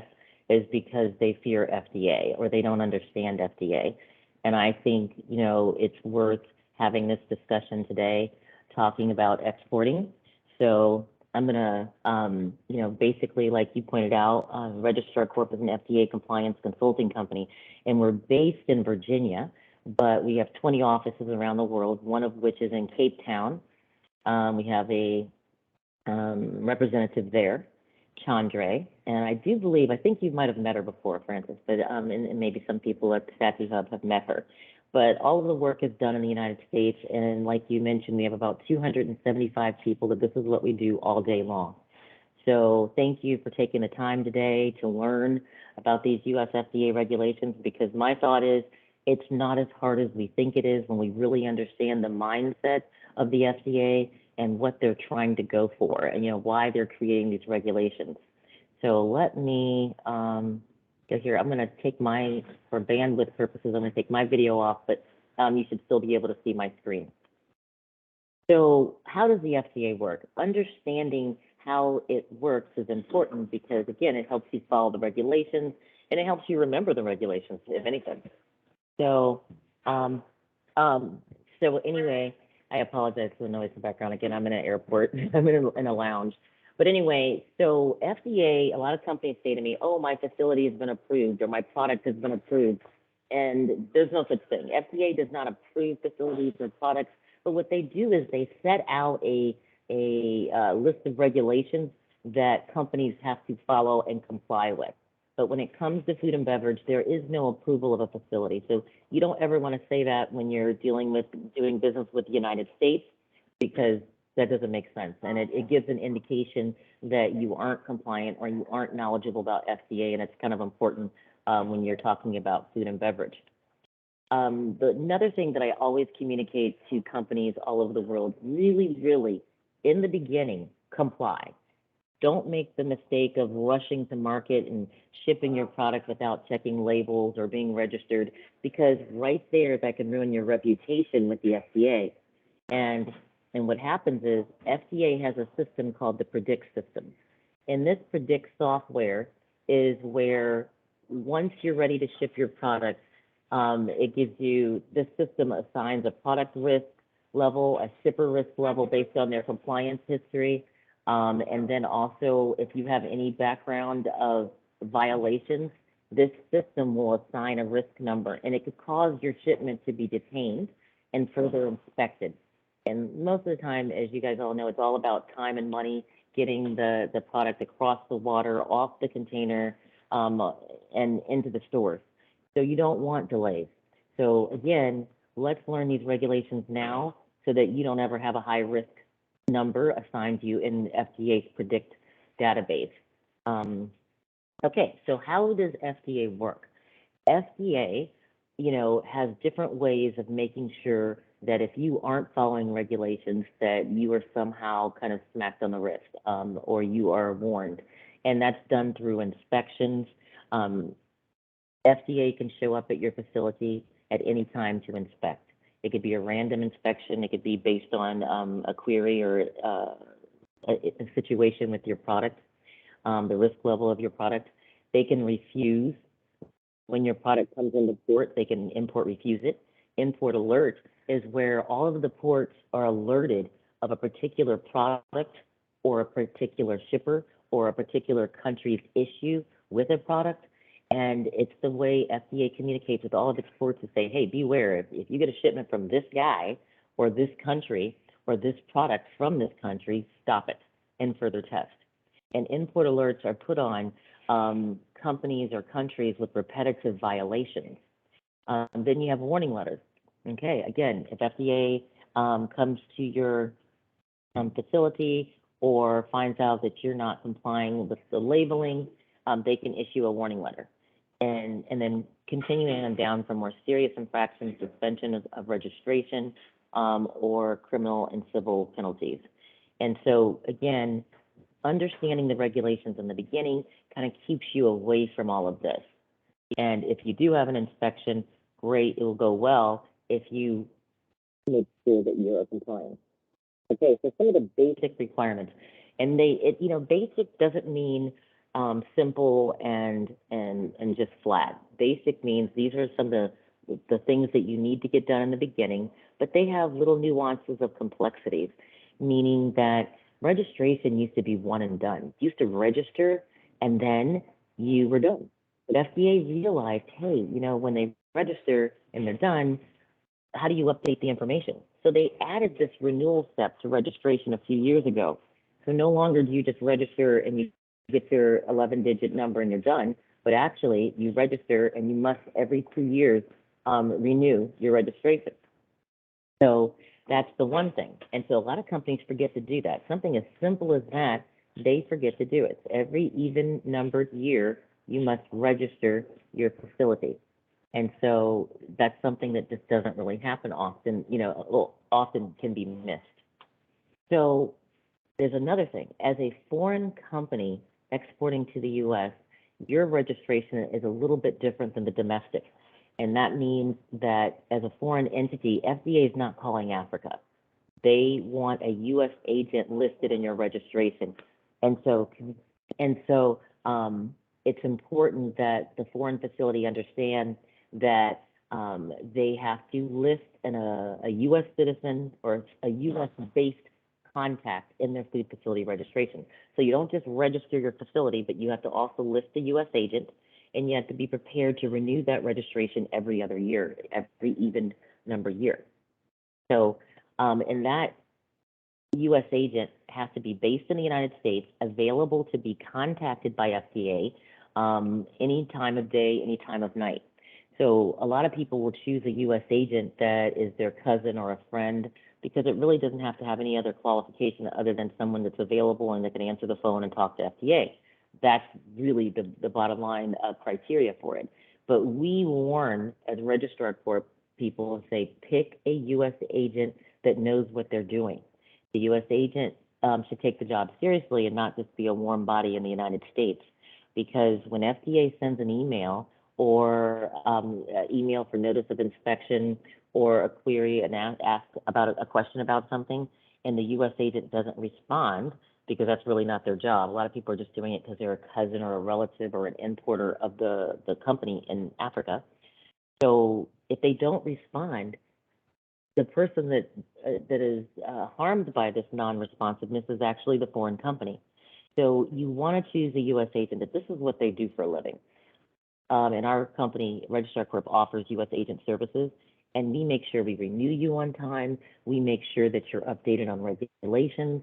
But again, you don't have to pick us, but you can pick anybody in the United States. Sometimes people pick their importer, which we think that is not a great idea, because the importer often, if you part ways or disagree in pricing and you want to go left and he wants to go right, then he's got his name in your registration and he can cancel it.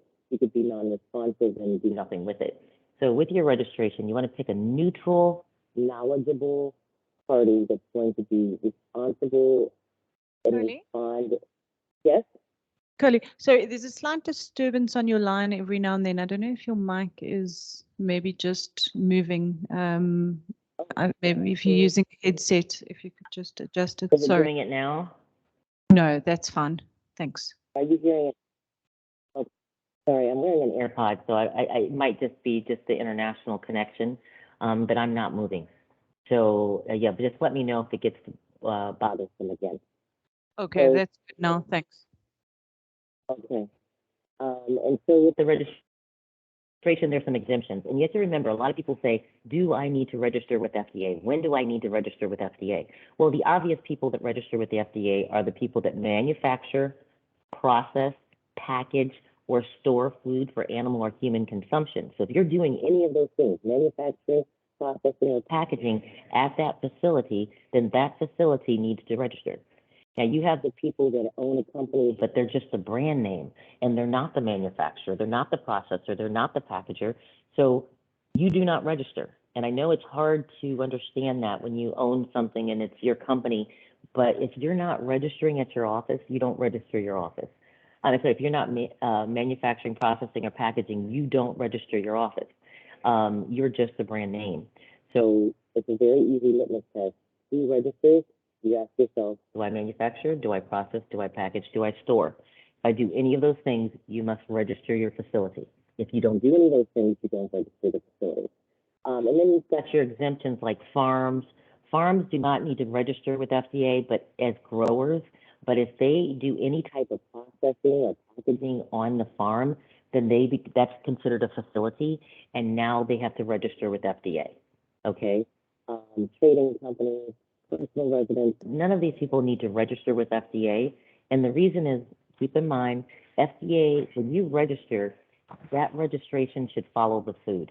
Anybody that can manipulate, contaminate, or do anything to that food, that registration follows it.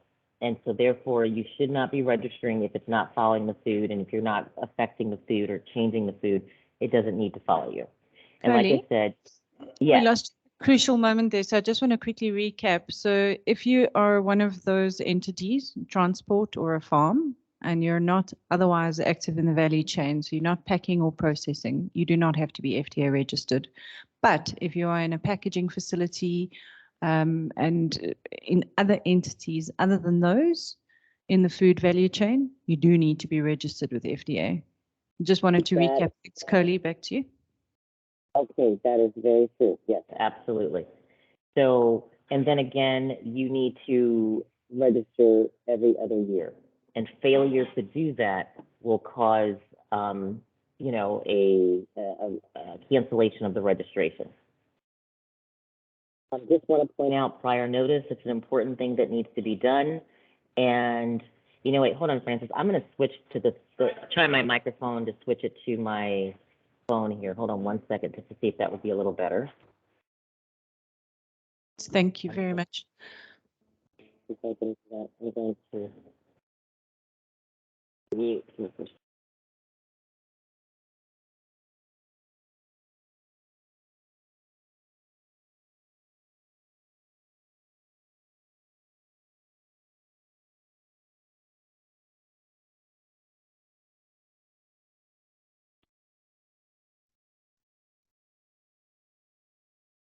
Okay. Much better. Does Thank that you. sound Yeah, awesome. okay? Okay, so now, am I echoing though? Crystal clear. Okay.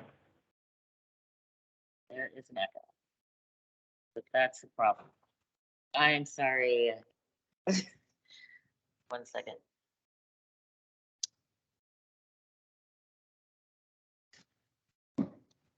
Okay, how about this? Okay, so we've got better sound, but we're echoing. Are you guys getting the echo as well, or is that just me? No, we don't hear the echo. Oh, okay, perfect. Okay, well then. So prior notice is the next thing that you need to that is required for companies shipping to the United States. So you need to give notice to FDA, letting them know what you're sending. And based again on the shipper's FDA compliance history and based on the risk level of the product, it will determine whether or not, with that information submitted in the prior notice, if FDA is going to stop the shipment for further testing. Now, we talked about basic registrations, the food facility registration, but there's an additional registration that if you're a food canning establishment facility where you have foods that are in Tetra Paks, cans, jars, then you may need to have an additional registration called FCE SID.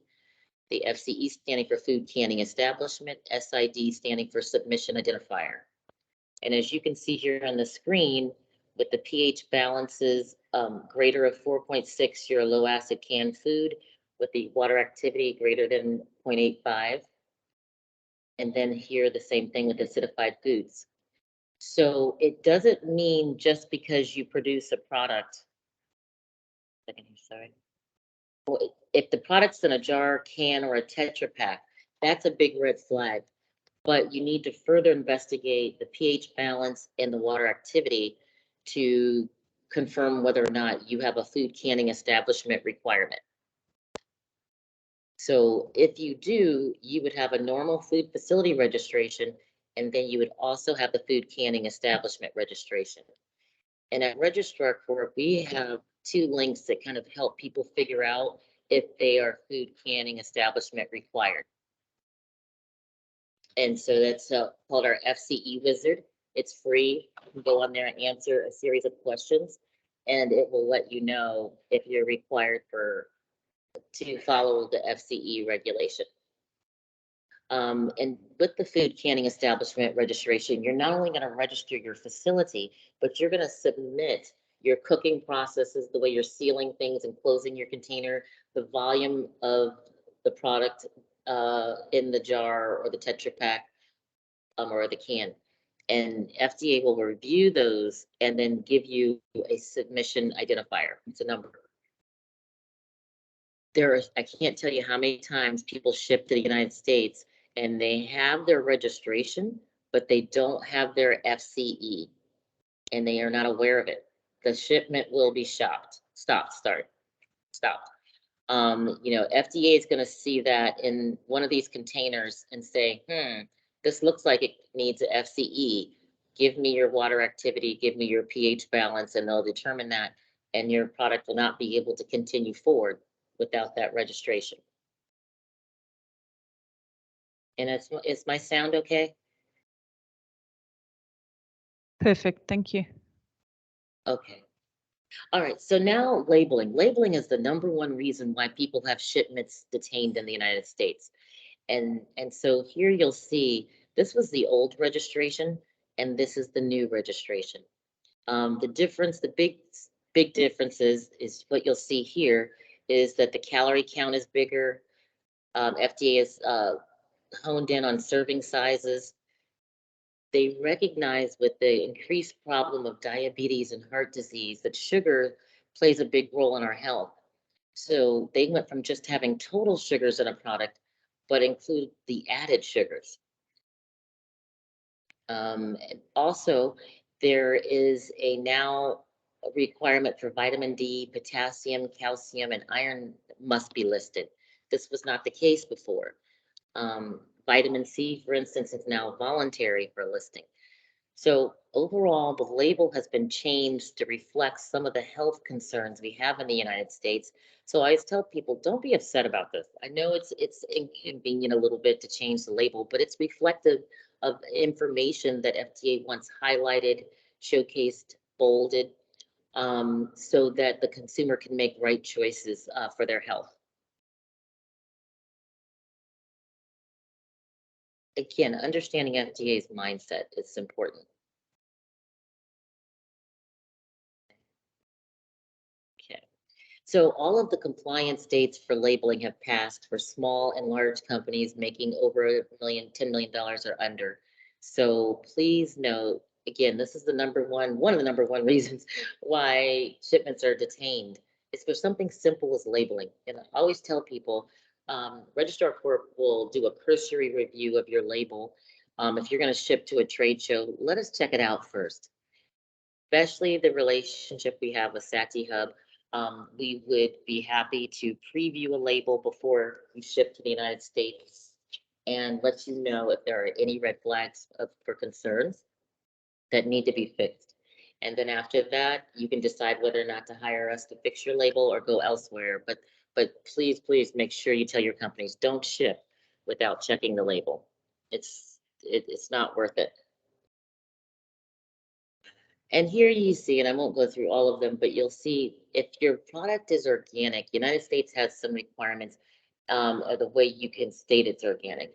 You can say it's 100% organic when all of the ingredients are 100% organic, but you can only just say organic when 95% of your ingredients are organic. And then you can say made with when the product is 70 to 95% organic. Again, this helps the consumer understand truly what they're purchasing.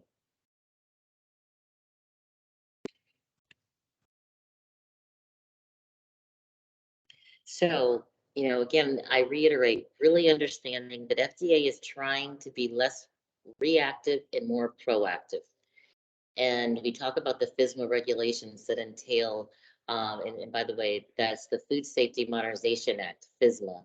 That's what this acronym stands for. So as you go to trade shows, make sure that you understand what this is. Again, buyers want to know that you know these regulations, and it's a big indicator if you don't know what FSMA is. So FSMA is the Food Safety Modernization Act.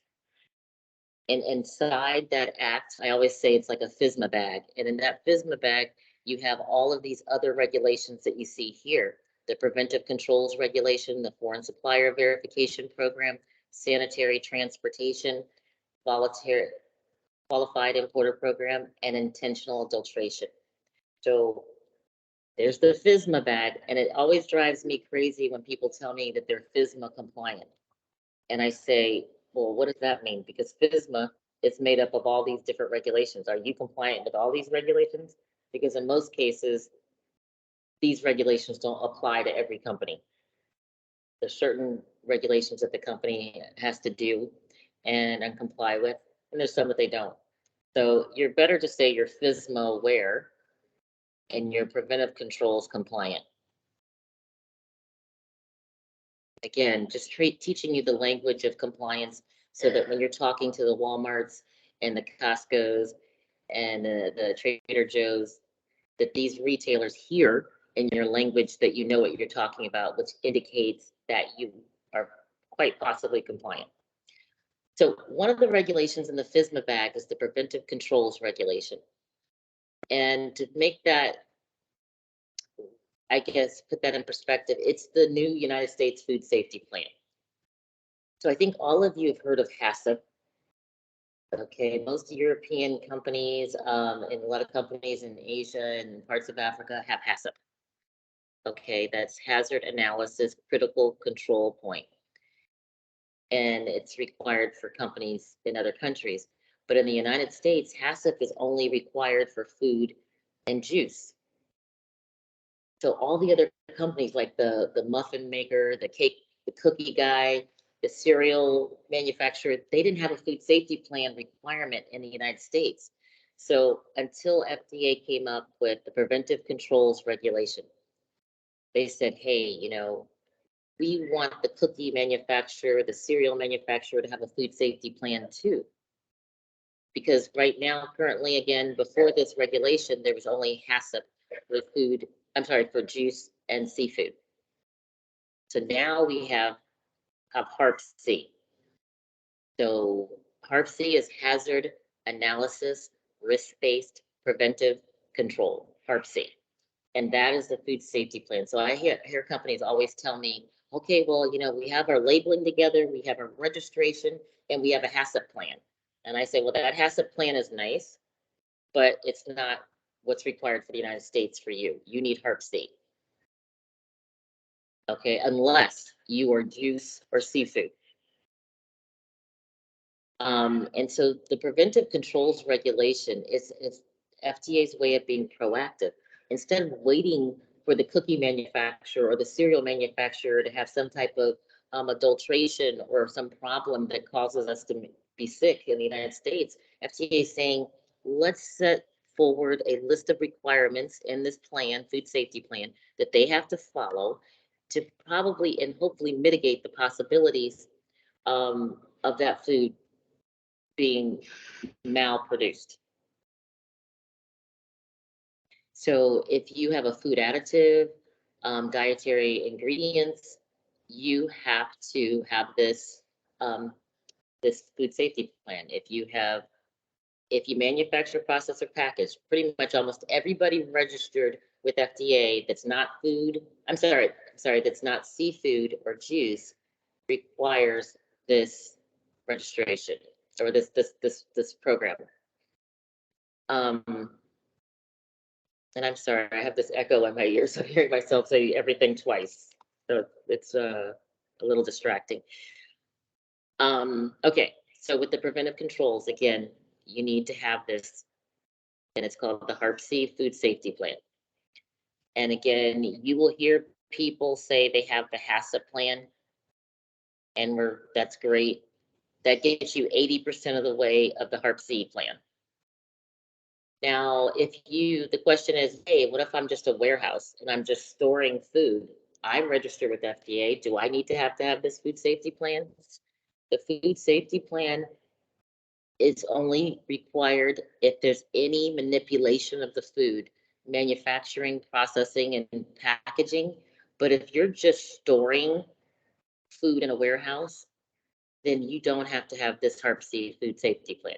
You have to register with FDA, but you don't have to have the HARP-C food safety plan if you're just storing food in a warehouse that's closed and will not be opened or adjusted or processed in your facility. This kind of breaks down all the different components of the new HARP-C food safety plan. And one of the things FDA is really pushing in this plan, you'll see some duplicating areas to HACCP. And so if you have a HACCP plan now, you'll see some areas that are duplicated. But then there's some new things here where FDA really requires that you monitor your supply chain. And this is big. FDA wants you to know who you are doing business with, who you are as far as your ingredient people, your ingredient suppliers, and so on. So they want you to understand that those ingredient suppliers to your product are compliant as well. The other thing that they require is you have to assign a PCQI. You may find that Walmart, Kroger, Costco, all these big retailers, when they encounter you as a manufacturer, they want to know who your PCQI is. That's the person that wrote.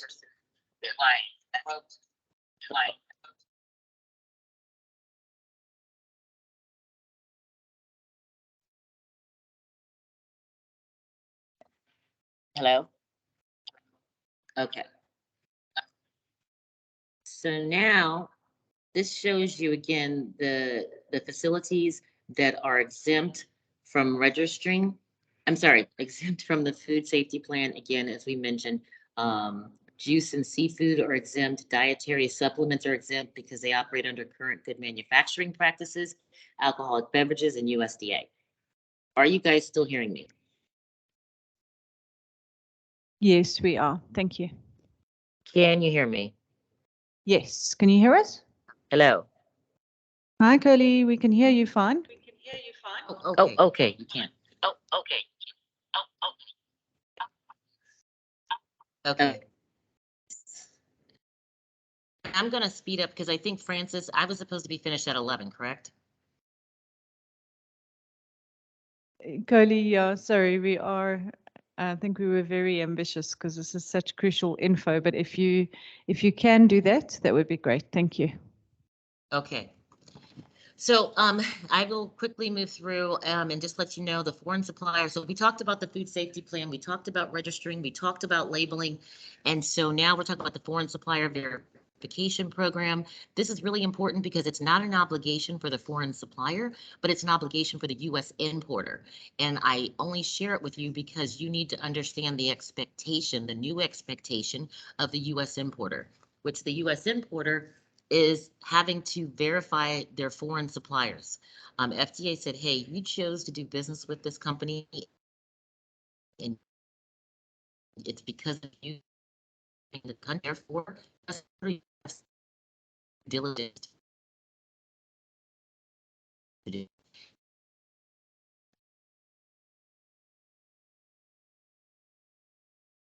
Curly, we are losing you, unfortunately. Can you hear us?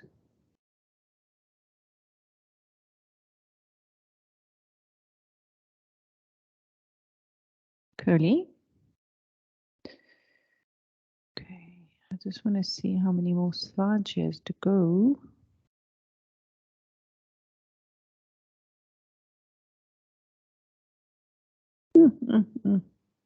Okay, Curly, I think we have lost you.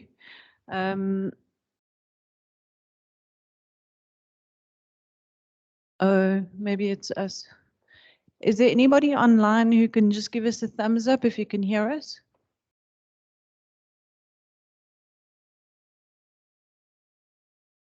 Oh, we're good. Okay, thank you.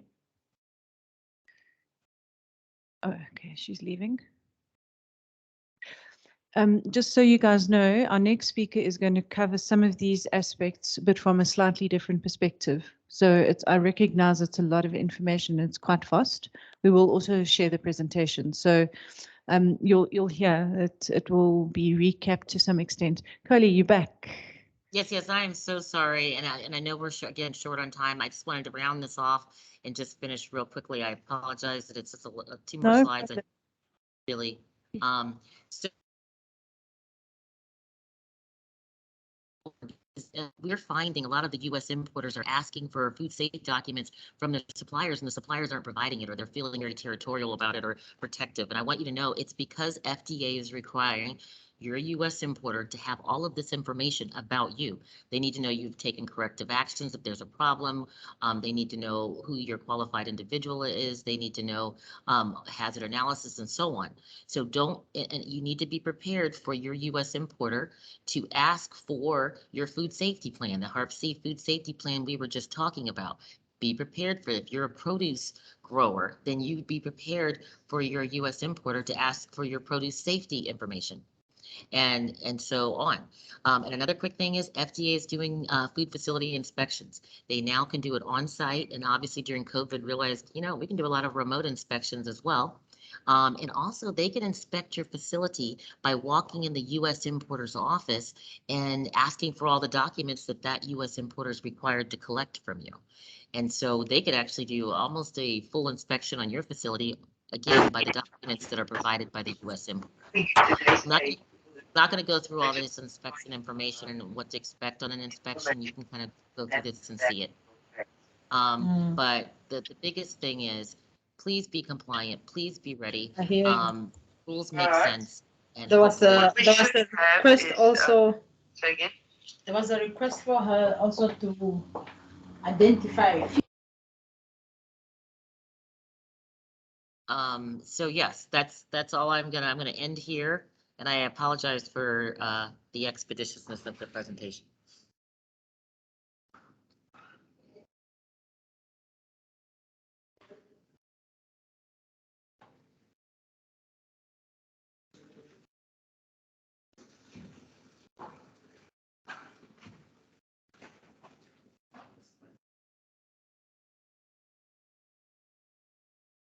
I don't hear anything if someone's talking.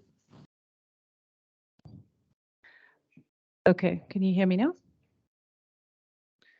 Great. Okay, I think we've all got sound and audio. Curly, just to say, please don't apologize. Thank you for making the time to present to the audience and for sharing your knowledge. I think we would like to share your presentation with everyone here because there's so much information contained in the document. And then I think also we've got a very good relationship with Registrar Corp. So if you guys have questions that you want to follow up on following the session, we're more than happy to pass those through. Curly, maybe just one quick question before we go to the next speaker from my point of view. How does FDA compare to CBP? So when you're talking about stuff getting detained by FDA, what is the relationship with CBP? Yeah, so Custom Border Patrol is more concerned about duties and taxes that are owed on products, understanding that the classifications are correct, whereas FDA has a set of rules for different product categories like food and beverage, cosmetic, medical device, and drugs. So, CBP, as you go through customs, you may do everything correct with your product code, you will pay your duties, you'll acknowledge coming from this country, this is owed, and so on. So you've satisfied all your customs requirements. But then it will be, you'll see in the system, something's on an FDA hold, not on a customs hold. And that's now a specific government agency that has now said, okay, yeah, you've paid all your duties, you've done everything, but we still have some questions on the FDA side of things. And they can detain your shipment because you didn't register or your labeling isn't correct, or so on. Okay, so just emphasizing there's more than one agency that you need to comply with and meet the requirements for. And a follow-on to that in terms of maybe crops or horticultural products that are exported, are there additional requirements from the U.S. Department of Agriculture that would need to be met on those products? So we only handle FDA, but it is a given that if you are a farm and you are just a grower and not a processor and packager, you're going to more than likely register with USDA. And so therefore that's a USDA. We have 27 different government agencies in the United States. When it comes down to food, you usually know who's regulating your particular food type. And farms are traditionally regulated by USDA. And unless, like I said, you do processing packaging on the farm, and where normal manufacturers like cookie manufacturers, cereal manufacturers, chip manufacturers have to have the food safety plan called HARP-C that I told you about, the farmers agricultural people have to have their own food safety plan, which is called produce food safety. So FDA in that food safety plan looks at soil composition, what type of water it's close to or exposed to, and is there any possibility for contamination of the crops because of water, nearby waters and things like that, and irrigation. So yes, but that's still regulated under FDA and then part USDA, depending on Okay. what you're doing on that at that facility or farm. Okay, great. Thank you. I'm just trying to create that broader context. And then also we have a couple of cosmetics and beauty product exporters in the room. Maybe could you just touch on, maybe in a couple of minutes, what are some of the key things that they need to know? And obviously FDA is the relevant agency in that context, but if you could just expand on that slightly, thanks. Yes, so cosmetic, ironically, and I don't really understand, it's not heavily regulated in the United States. I mean, obviously the ingredients have to be generally recognized as safe and they have to be compliant with the United States. I mean, you can't just throw anything into your cosmetic, but labeling is going to be your biggest concern, labeling and ingredients. And so therefore you want to make sure that's correct. You know, the biggest caveat I could say for cosmetics is the fact that often based on claims, they become a drug. So you know, we often tell our cosmetic clients, let us preview your label, because if it is making any type of claim, and often keep in mind the label extends to your website.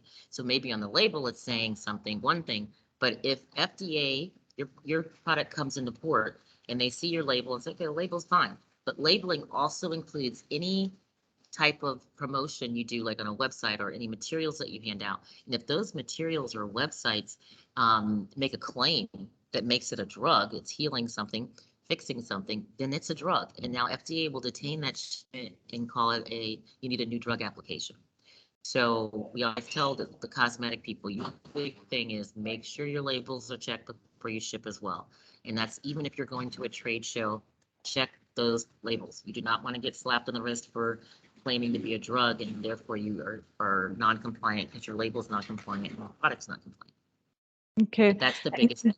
And cosmetic companies don't even need to register, and that's what's odd. It's a voluntary registration. Okay, and whereas drug companies do, and the drugs would also have to be registered, is that correct? That's right. Yeah, drug companies have to register, and they have very obviously strict regulations.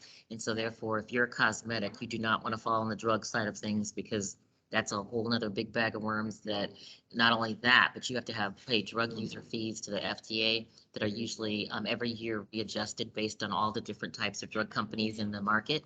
And those drug user fees could be anywhere from $15,000 to $50,000 per company that must be paid to the FDA as a drug company. So if you're a cosmetic, stay a cosmetic. Right. Any questions from the floor before we let Coley have a pre-flight beverage and jump on the plane? Yes, yes. I think I do have clarity on the canning facility requirement, but I'm thinking specifically of vacuum beef that is not yet considered as a canned commodity or a canned food, correct? Anything that's vacuumed, but not all, as far as pH is concerned. Water activity? Oh no, that doesn't. It has. What's its water activity? Again, that's what's going to define the water activity and the pH balance. Yeah, and pH. that link that I showed on there is, but you can go on that link and then put in the information and answer questions, and it's going to determine it for you. Okay, yes, those two websites you mentioned. Thank you. Thanks, Eckhart. Any other questions? No, I think we're good. Coley, thank you so much. We really do appreciate your input, as always, and your expertise. And we'll be in touch soon. Thank you. Okay, well, you were super welcome. Good luck, everyone, and we look forward to seeing your product on the shelves in the United States soon. There's a round of applause going here. Lovely. Okay, bye-bye. Bye. Travel safely. Okay, James, are you in the virtual house? So while we're waiting for I, James. I am indeed, yeah. Oh, indeed, wonderful. I was going to just quiz everyone and ask them if they know where Tenerife is. Anybody? Does anybody know where Tenerife is? That's where James is. Correct answer. We just want to make Correct. That's list. exactly what I am. Yeah. James is in Tenerife and he's kindly joining us. I actually Googled it, excuse my ignorance, but I see I'm not alone. It is off the coast of West Africa, just off Morocco. So it is an island. Yes, a beautiful island. So with that, with that, James is joining us from a company called Global Import Agent. You'll notice he doesn't have an American accent. He has a very lovely Scottish accent. And he is an expert in food safety. How do you get into the US? He helps to say, where do you start? We just got a lot of information that if I was an exporter, I would find it quite overwhelming. And what James is going to do for us is he's going to demystify some of this and say, where do we start? So James, looking forward to hearing from you. And thank you so much for joining us from Tenerife. Cheers. Okay, thank you very much. Let me share my screen and hopefully we can get started. All right, give me a thumbs up if you can see this okay. We can see it, it's just not in slide mode yet. Okay, right, let's just get that organized, 1 second. Okay, hopefully. Okay, thank you very much. Yes, I have a Scottish accent. I'm on vacation in Tenerife, which is something I like to do quite a few times a year. I have a place out here. I love the North African sun, and every now and again we get kalima, which is the dust of the Sahara Desert blowing over here, because we are basically about 80 miles off the west coast of Morocco, right here, which is why we get fantastic weather pretty much all year round. So yeah, just want to kind of give you a bit of background here. I'm going to go to the previous one. Cool, previous here. Okay, so what I'm going to cover off today is a little bit of let's just say an easy way of thinking about FSVP and what it applies to, what it's all about, and so on. So there's a lot of information out there, and it's quite easy to get overwhelmed, and a lot of grey areas. So companies who want to export food products to the US quite often get confused about what applies to them and so on. So that's really what we specialize in.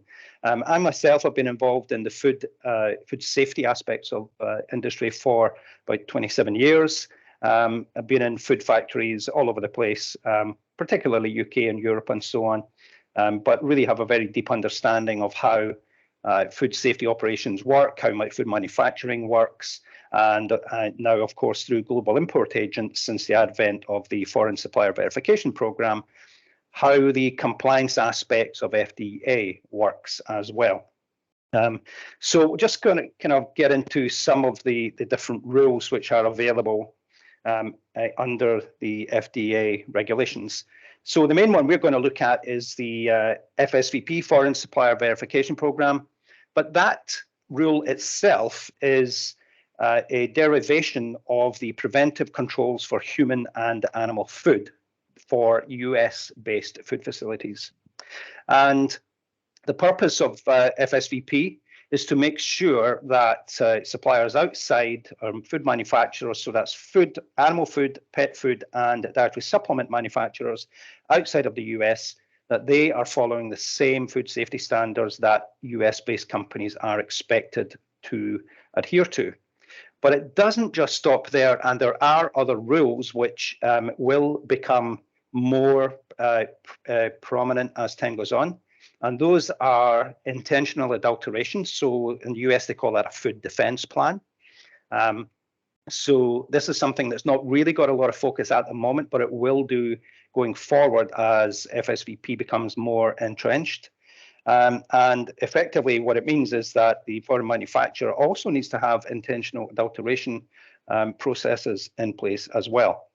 Then you have the sanitary transport of human and animal food. And of course, you would hope that you're using people who are experienced and knowledgeable and have the correct safety systems in place, for example, temperature control and security and so on. Therefore, sanitary transport of human and animal food is another area which all of your couriers and shippers and so on really need to be following. But again, it's not really pushed too much at the moment, but it will do in future. And then, of course, you have the produce safety, which applies to farms and so on. But we're going to concentrate on the Foreign Supplier Verification Program because that's the bit which is the main area of focus of FDA, and it's the main area which will stop your shipment stone dead at customs and border protection.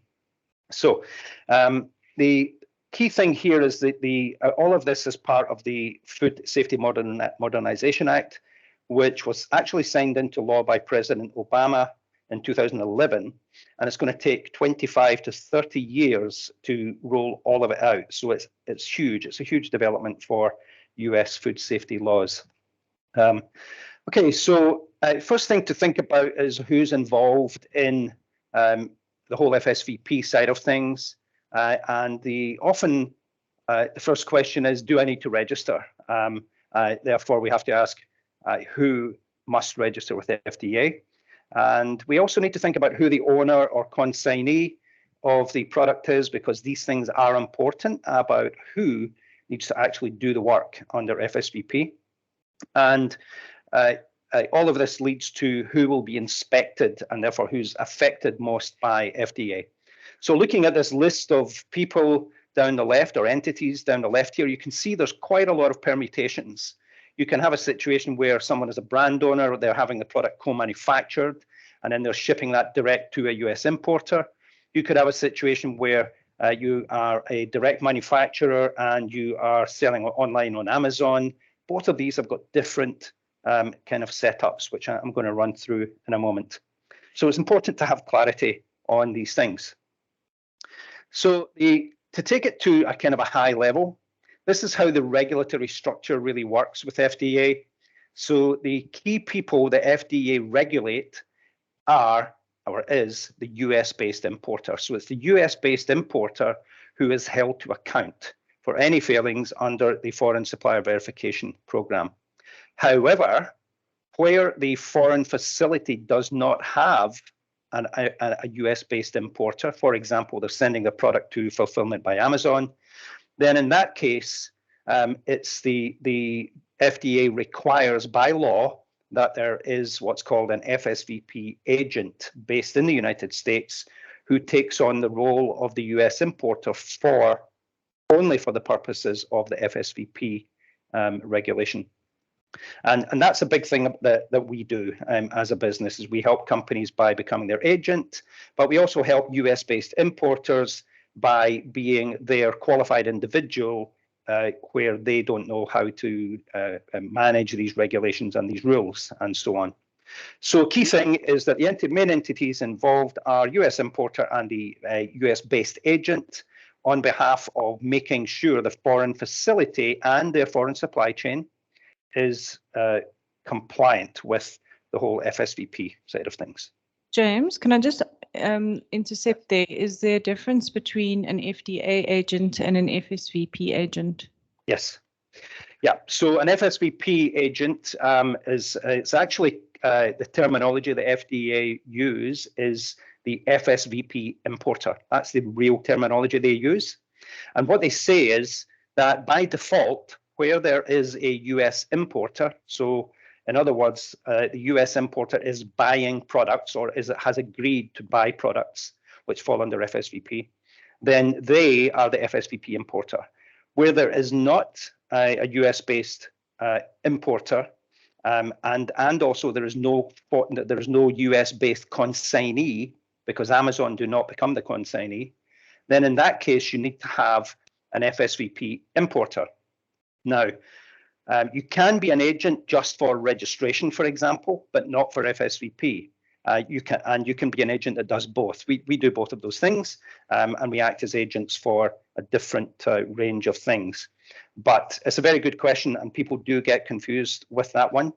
The key thing is that if you do not have a US-based importer or consignee, then you must, by law, have an agent. And we'll run through what that means in a moment, but you need to have a written agreement in place called a statement of consent, and that needs to be shared with customs, CBP, and also with FDA as part of your registration. So I'll come back to some of these points as we proceed here. But the main issue is that the FSVP importer, who can be an agent or it can be a US-based consignee or importer, they are the ones who are responsible for food safety. If there's a problem, it's the FSVP importer who has to deal with it. And if there are, let's say, a massive or a very significant food safety outbreak and people die, then it's the FSVP importer is the person who ends up in court and ultimately can end up in jail. And some people have ended up in jail for 27 years for food safety failings, where there was negligence and willful negligence at that. So it can be very, very serious. Most times it's not, thankfully, but it just requires making sure that we've got everything assessed and documented and properly risk assessed and so on. So the other thing to consider here then is the FSVP importer is the US-based entity. Then you have the foreign facility. So the foreign facility is the facility who manufactures the product. So if you have a situation where you've got a brand owner and you don't manufacture, but you outsource that to a co-manufacturer, for example, then the co-manufacturer is the foreign facility. So in that particular case, it's the co-manufacturer who would need to register with FDA. The brand owner doesn't need to register. A couple of other points about registration. If you're operating a small business and you're operating from home, so it's not a business premises, then in that case you do not need to register with FDA either. In fact, if you do register, they'll cancel the registration because they'll check all this out. They'll see it's a private residence and they will cancel the registration.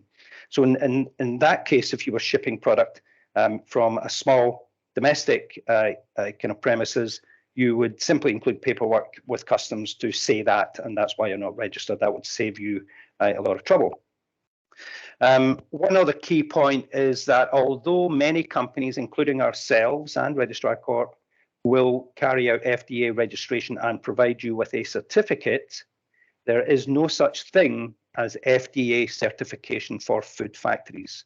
So a lot of people think there is, but there simply is not. There is nothing in law that says that you are FDA certified. So we hear this every day. I want to get FDA certified. I'm a food factory.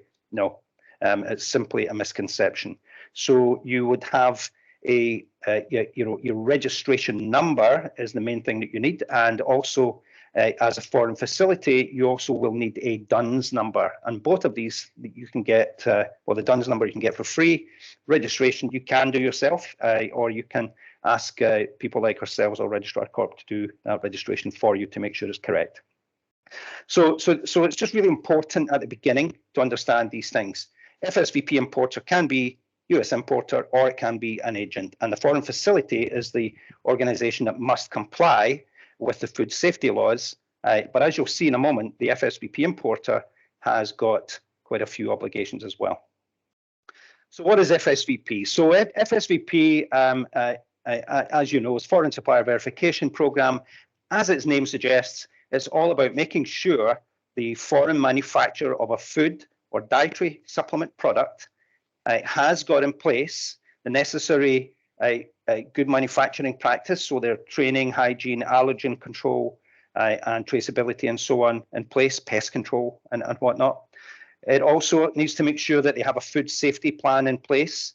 That food safety plan needs to cover hazard analysis, preventive controls, process, allergen and environmental controls, and also supply chain controls. So control over where you're purchasing ingredients and packaging and so on from, and making sure that they are going to be compliant. One other thing which catches people out sometimes is food additives. So if you are using flavorings, colorings, processing aids in a particular food product, then it's very important that you check that the additives are legal in the United States. There are many, many instances of things which are legal elsewhere, but they're not legal in the United States. I'm looking at the camera here. Does anyone know of a drink called Iron Brew from Scotland? Put a hand up, as I can see. No, I don't see any hands. Maybe one there. Hands. Okay, so Iron Brew is a very famous Scottish pop soda type of drink, very fizzy and got a unique kind of flavour. But the ingredient which gives that its orange colour is actually banned in the United States. It's perfectly acceptable anywhere else in the world, but in the United States, that colour is banned. So Iron Brew do sell that product in the United States, but they do it with a different colouring. It looks very similar, and that's just one example of that kind of issue.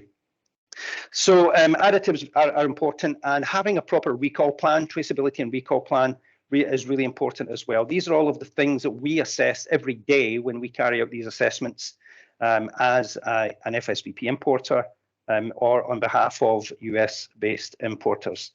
So important point, just remember this, where there is no FSVP importer, an agent is required by law. And all of this needs to be documented, by the way, which is clearly important. So let's talk about the registration, just to kind of really nail this piece down. So who needs to register with FDA? And it's basically any facility that manufactures, processes, packs, labels, or holds food, right? So really quite straightforward. If you're processing or handling or packing or storing food in any way, or labeling food even, then you must register with FDA if that product is destined for the US market. Okay, but the registration itself really came about as a result of 9/11. It was called the Bioterrorism Act. And food safety incidents were only, or food safety was only really added into FDA registration after 2011, when the FSMA, the Food Safety Modernization Act, came into power. Why does it matter? It matters because FDA will routinely inspect at the port of entry, be that airport or shipping or at land borders as well. And they will require a prior notice of any food product which is coming in and it's over a certain value. I think it's $1,200 value. I might need to look that one up. But if the shipment is worth more than $1,200 or so, then you must send in advance a FDA prior notice. That's on the FDA system. Again, this can be done for you via your customs broker, or it's something, again, that we can do to assist with that, or you can do it yourself. It is a bit clunky in the FDA system, I have to say. But the important part is that FDA has got the right to detain without physical examination anything that they suspect is not in compliance. So they do not need to prove anything. They can just say, no, we're going to hold that because we've had a problem with sesame from that country of origin, or that company, or that through that shipping merchant, or whatever. So for any reason, they just need to suspect that there's a non-compliance issue, and they can hold the product. Now that's the problem, because after 2 or 3 days, you start getting charged storage costs by the customs broker. And believe me, if it rolls on for a few weeks, that can become a very, very significant cost. We saw several instances last year where a container of food product was coming from the UK, actually, got to the US, FDA held it because this container had grocery products in there, but I think it had about 110 different grocery products. And 2 of them came from companies which were not registered with FDA or had the wrong registration number or something. It cost them about $25,000 to get that whole thing resolved, and it took about 4 weeks. So just don't be under any illusion. It's very, very important to get these things right before you send products commercially to the US, because it can be extremely costly, and it could kill your ambitions for getting into the US market stone dead in the first shipment if you don't get it right.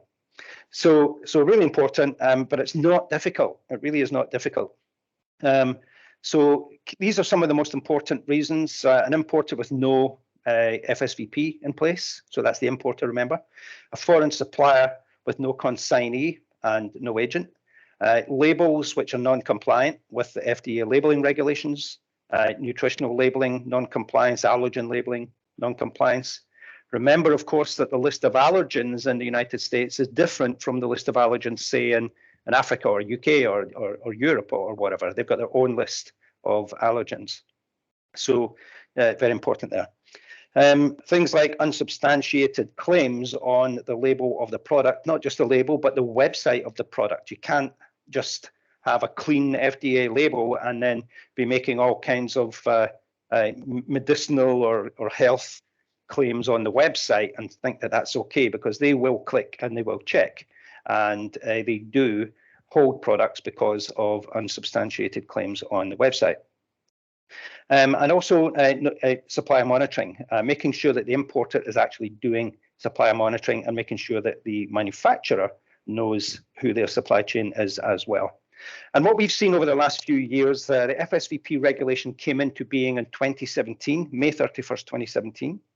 So we're now 5 years in, and what we saw to begin with was FDA being kind of softly educate before enforce type of approach. And more recently now, they are enforcing stronger and stronger. And we'll find out in a moment what that means. But generally speaking, they can stop any supply chain in its tracks at the press of a keystroke on a computer, basically.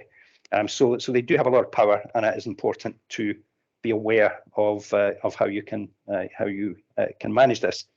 It also is an importers list, which has got what's called the red list in there, and that is importers and/or foreign suppliers who haven't complied in the past, or where a problem's been detected, and they can be put on this red list. And that is a reason for what they call DWPE, detain without physical examination. The first thing the FDA will do is they will check if a particular shipper or importer has DWPE against them. And if they do, it will be immediately put on hold, and then you have issues there. So a couple of reasons there. Another thing to be aware of is that FDA is getting increasingly digital. They have this new initiative called the Smarter Era of Food Safety, and registration is the start of that digital aspect, but also prior notice, digitizing of prior notice, and the trading records which are coming through customs and brokers, the DUNS number. All of this information is being used to make connections between importers, foreign suppliers, even the suppliers of those foreign suppliers. These are all being tracked, and FDA is using that information in conjunction with artificial intelligence to predict which shipments are going to have problems with. So it's very, very clear that this whole compliance piece really cannot be ignored, and there's even more to come here. So inspection is the main mechanism by which FDA will ensure compliance. And they will inspect the registered food facility. So if you register with FDA for human, animal food, dietary supplements, if you register, and cosmetics is voluntary registration, so in theory, this as well. So if you register, then the last box that you check when you register is that I agree to be inspected by FDA. You cannot register without agreeing to that. So if you want to get into the US market, then you need to agree to be inspected by FDA. FDA inspections are some of the most rigorous that you'll find anywhere. And if they come to your manufacturing facility and they suspect there are problems, they will go to town, swabathons, they will go through all the paperwork, they'll be looking for all the records, they will be looking to make sure that you are squeaky clean. So it's not just enough to have a documented food safety plan and all these other things. It's important that you live it and that you do it. Of course, as a food safety professional of many, many years, I would say that any reputable business should be doing that anyway. So if you're not doing that, then you shouldn't even think about exporting to the United States. So it's really important to be up to speed with that. So who gets inspected? The registered food facility, dietary supplement facilities, packers and labelers, storage and distribution facilities. The US-based importer gets inspected on their FSV plan, FSVP plan, and assessment on all of their foreign suppliers. And we see that all the time.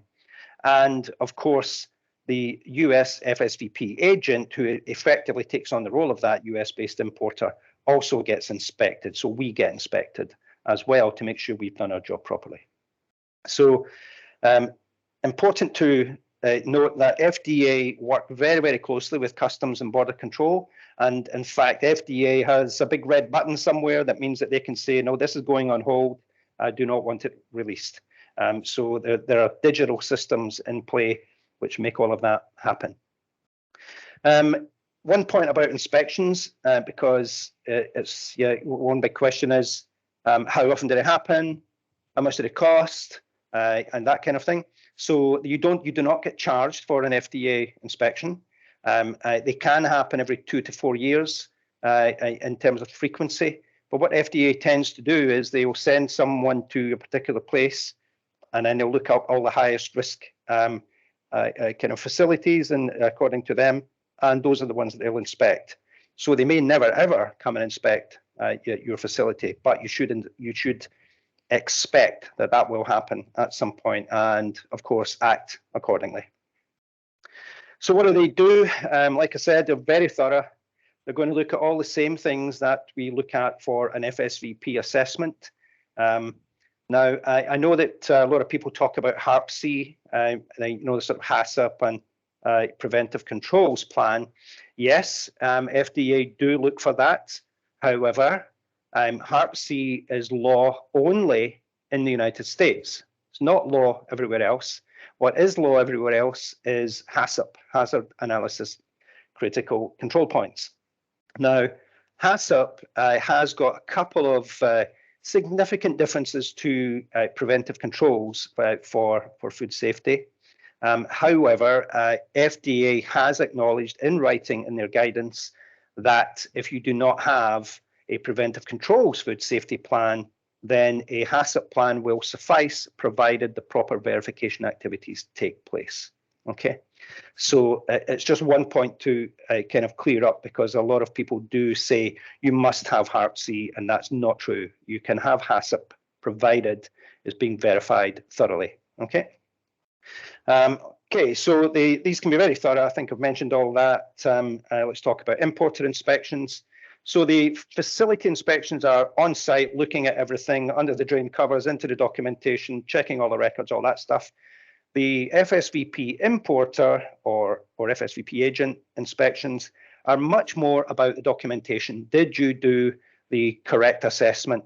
Did you properly evaluate the hazards of the foreign facility? Did you check the allergen controls, the labeling, and so on and so on? So it's a lot more about checking the paperwork kind of thing, because there's no processing going on at an importer. And ultimately, the importer just needs to prove that they're doing what FDA asks them to do, which includes monitoring the supplier and doing their best to ensure that product coming in is in compliance and that it's safe. Okay. Consequences of non-compliance. The first stage in non-compliance for a facility who is inspected, or an importer or an agent, is what's called a 483 warning letter. And what that is, it's kind of like a non-conformance. It's just we inspected, we found these issues. It's going to document all of those issues, and depending on how serious they are, they will ask that company to address these issues within, say, 28 days normally, and provide a written response about what they intend to do about the concerns which have been raised.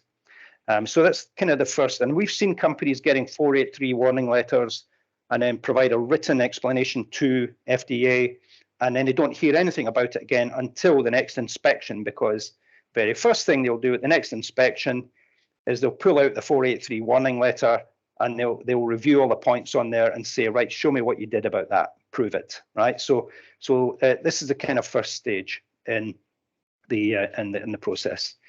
If there is continued non-compliance, then you can, or it's very serious, then there can be an immediate import ban, and the importer might be added onto the red list, or the products from the foreign supplier may be added onto the red list.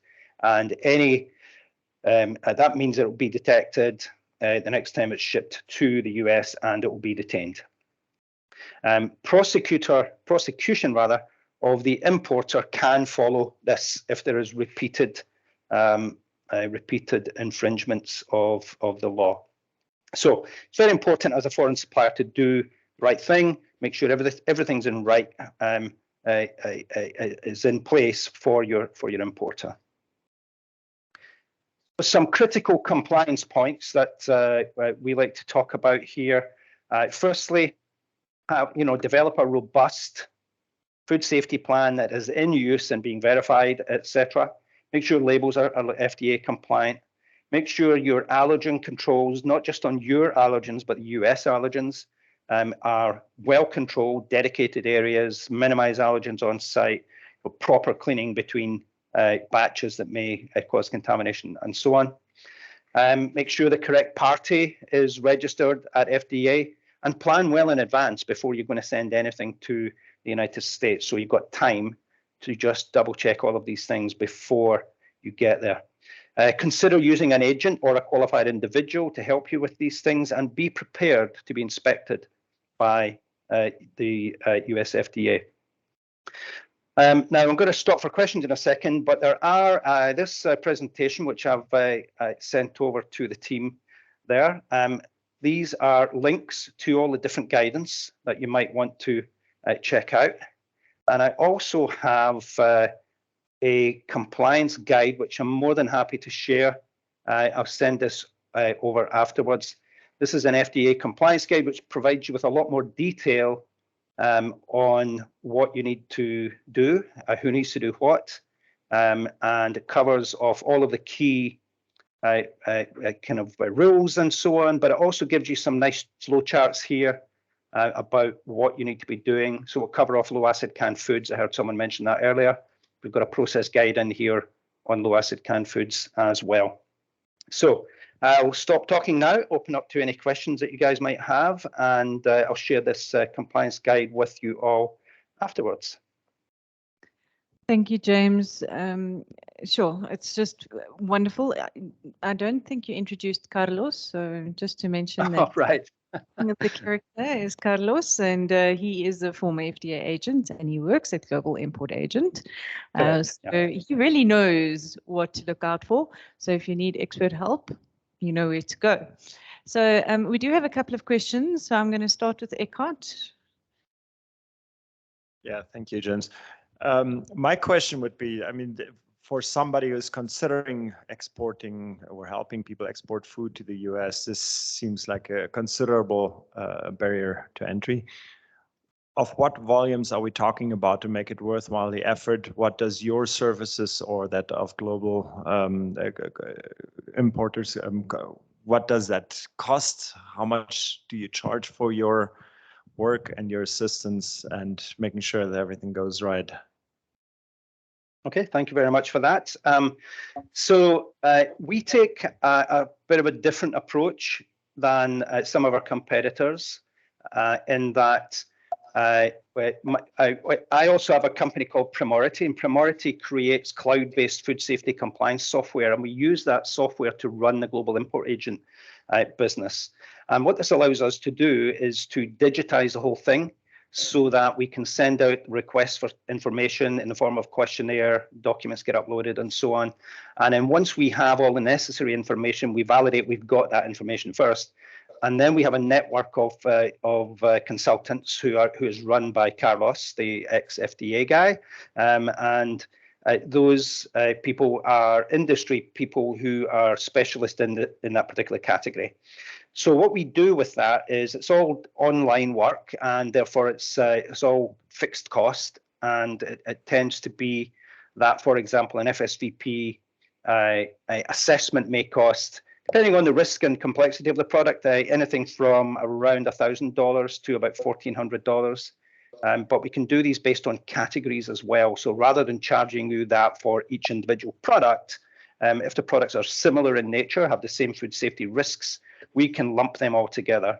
Labels can be reviewed from anything, again, just for a straight compliance, yes, no, from $400 or $500 up to about $800 for a full label review. And those would be the main costs. There are additional services for checking your shipments each time before they go, and also acting as your agent. Not that many that act as agents because they're a bit afraid of it. And it's primarily because most of the people who are involved in this business tend to be food safety lawyers rather than food safety professionals. So we are food safety professionals who know the risk that we're looking at, and therefore we act as that. So hopefully that gives you an idea. We'll try to keep it affordable. Price is always an issue. In terms of volumes of product and having a profitable product in the United States, then clearly all of the costs that you need to incur to get a product get it in the country, those are your startup costs. FSVP assessments need to be reassessed every 3 years as well, by the way. So there's that's kind of valid for 3 years unless there are some changes. But yeah, each situation is going to be different. Depends on the number of products, type of products, how far down the line the company is with their development of the food safety processes and so on. But hopefully that gives you a bit of an idea. Thanks, James. It's actually quite reassuring for me to hear some of those numbers. I don't know if everyone else feels that way, but it certainly is. And I think the technology behind what you're doing helps. One question, you spoke about cosmetics and the fact that registration is voluntary. What about if you make claims and you effectively then fall into the drug category? Is that something that you deal with as well from a global import agent perspective, or are you focused purely on food? We a number of consultants in our network who are lawyers who specialize in these kinds of things. I think you guys will probably know, the same as the rest of us in the world, that as soon as you start talking lawyers, especially in the United States, you're into $200-300 an hour in terms of their rates, right? So that can be expensive. However, Carlos, as an ex-FDA inspector, and his colleagues, they routinely, those are the guys who will put a hold on something because there are claims that are unsubstantiated. So they can, in most cases, do those label assessments to evaluate any claims, whether it's cosmetics and/or food products or dietary supplements, etc. But yeah, I think was mentioned earlier on, the single most important thing is make sure that your website is in tune and in compliance with whatever you are saying on the product label and so on, and you're not making health claims that are unsubstantiated. Now, all of that said, if there are health benefits to what you're doing and you have good scientific evidence, peer-reviewed research, whatever it is, to substantiate that, and it's not necessarily a medical thing, then it's not a drug, it's a dietary supplement. So there definitely are things that can be done, but as you can imagine, there's going to be a lot of variation in these scenarios, and so each one will need to be looked at in its own kind of merits and so on. So just to ask this question much more practically, there are a number of natural cosmetics manufacturers in Namibia. It's a priority sector under AGOA here, and several of them are interested in exporting to the United States. Would your advice be that they should review the labels to ensure that there aren't any claims that would put them in a difficult situation, just to be sure that they shouldn't assume that, it's a cosmetics product and so I'm fine, I don't need to register, it's optional. It would be safer to do that check, make sure that they're not falling into the drug category, that they're not making any claims that would be dangerous, and that they would then get in easily. Yeah, my honest advice is that because registration is voluntary, don't register, because if you do register, then you may be opening yourself to an inspection at some point. That's point number one. So until you're required to register, don't register. The second part about all of this is 100% before you even consider looking at exporting your product to the United States, spend a few $100s, maybe $500, $600, $700, whatever it is, to get someone to look at it and at least get an initial assessment to say, yep, that all looks good, or no, there are points that need to be addressed, but they can be addressed or they can't be addressed or whatever. So for the sake of de-risking things, that would be my advice. Great, thanks, that's clear. Any other questions from the floor? I think we're standing between the group and a networking occasion, but we have one more question from our next speaker, so I will go to Tuli. Yes, thank you very much. I might take you slightly back because I've just joined for the networking event. But then one thing that caught my attention during your presentation is your assertion that the list of allergens for the US market differ from, let's say, the EU market or any other market. So now my question really is, what are the likelihood of harmonizing these allergens or standards? I think it's a policy question because, you know, we that are active in the market try so hard, let's say, to meet the standards for the local market, and then you get support, let's say, from GIZ to meet the EU market, just to be told you don't meet the requirements for the US market. So how, you know, in a way, it's sort of defeating the purpose. It's restrictive. It extends the efforts that's required on the part of the enterprises, and in a way, it's like it's a voluntary punishment from the.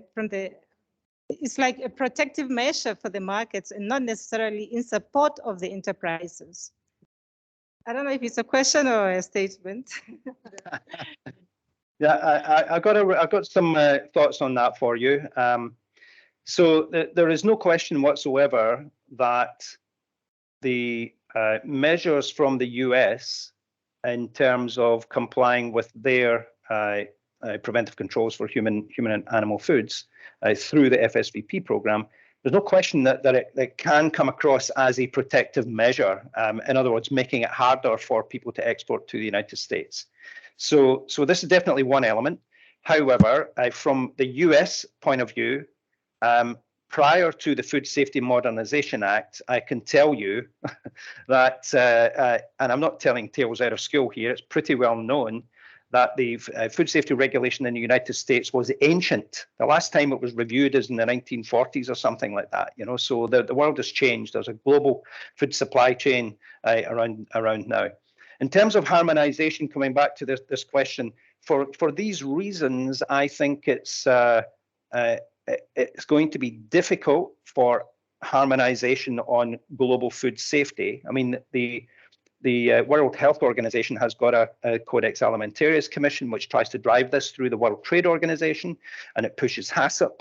So HACCP up until now has been the gold standard that everyone needs to operate to, and that's what I recommend, is work on HACCP, because if you've got HACCP, that gets you into Europe, it gets you into Asia, it gets you into, you know, the US and so on. The US has got a few other things that are layered on top of that, a couple of little idiosyncrasies and differences, but they are not insurmountable. And if you've got a solid HACCP-based food safety plan in place and working, then, you know, the amount of investment for you to get from that to the US market is relatively minimal.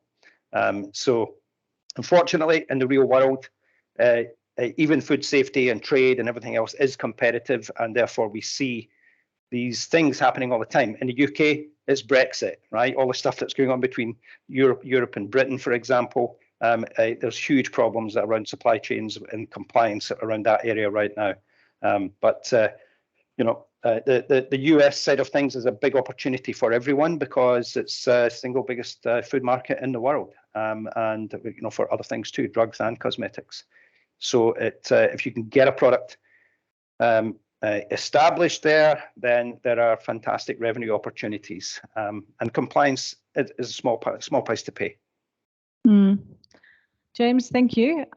We're running quite late, so I think we're going to have to cut it there. But if you would like to bring up your last slide so people have your contact details, please feel free to do that.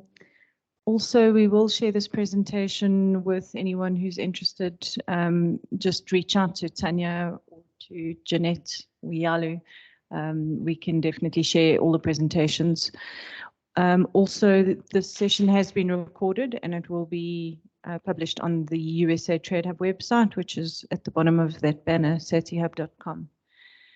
And with that, James, thank you so much for joining us from your holiday and for spending time with us and for being so flexible with your time. Have a lovely evening further. Thanks. Thank you very much, guys. Thanks. Bye-bye. Bye. And you've all heard enough from me. I'm now handing back to Janetta to wrap the day here and to take us over the next exciting part. Okay.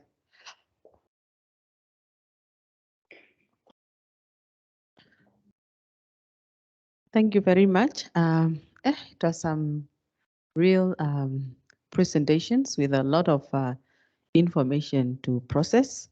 We had our introduction part, which was the first session, where we did mostly it was more of introduction, and then this was the second session, which was dealing with compliance and requirements. Now we are moving towards the end of the program. We are going into the third session, which is the closing and the networking event. I think it's only fair, since at the beginning of the session we asked what was everyone's expectation, but I think if we can get a feeling from the house, even if it's only 2 people or 3 people, that can at least just say something about just to give feedback on the session, whether their expectation has been met or whether we still need to do more. That will really help. Anyone from the floor or from the virtual participant will do. Thank you.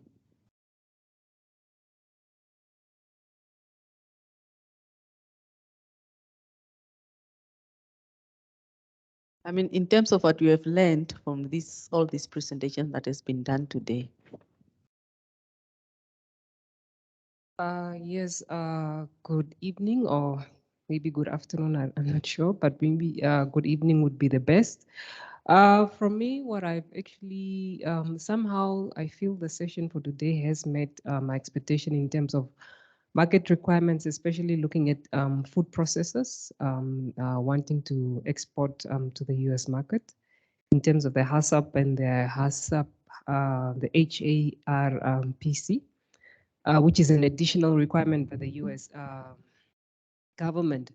But then what I feel I'm still lacking is I thought that probably, or I still feel that we have priority sectors that we are looking at when it comes to the AGOA utilization strategy.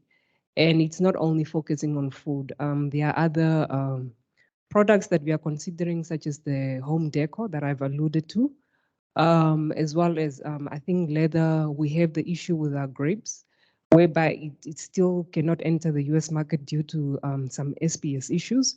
I think it would be good towards the way forward to probably bring in the market access requirement as per the priority products or sectors that we are looking at. For today, in terms of food processing, I think we got quite a lot of information. But then I think there's still that gap in terms of the other sectors. That would be my addition. Thank you. Thank you very much.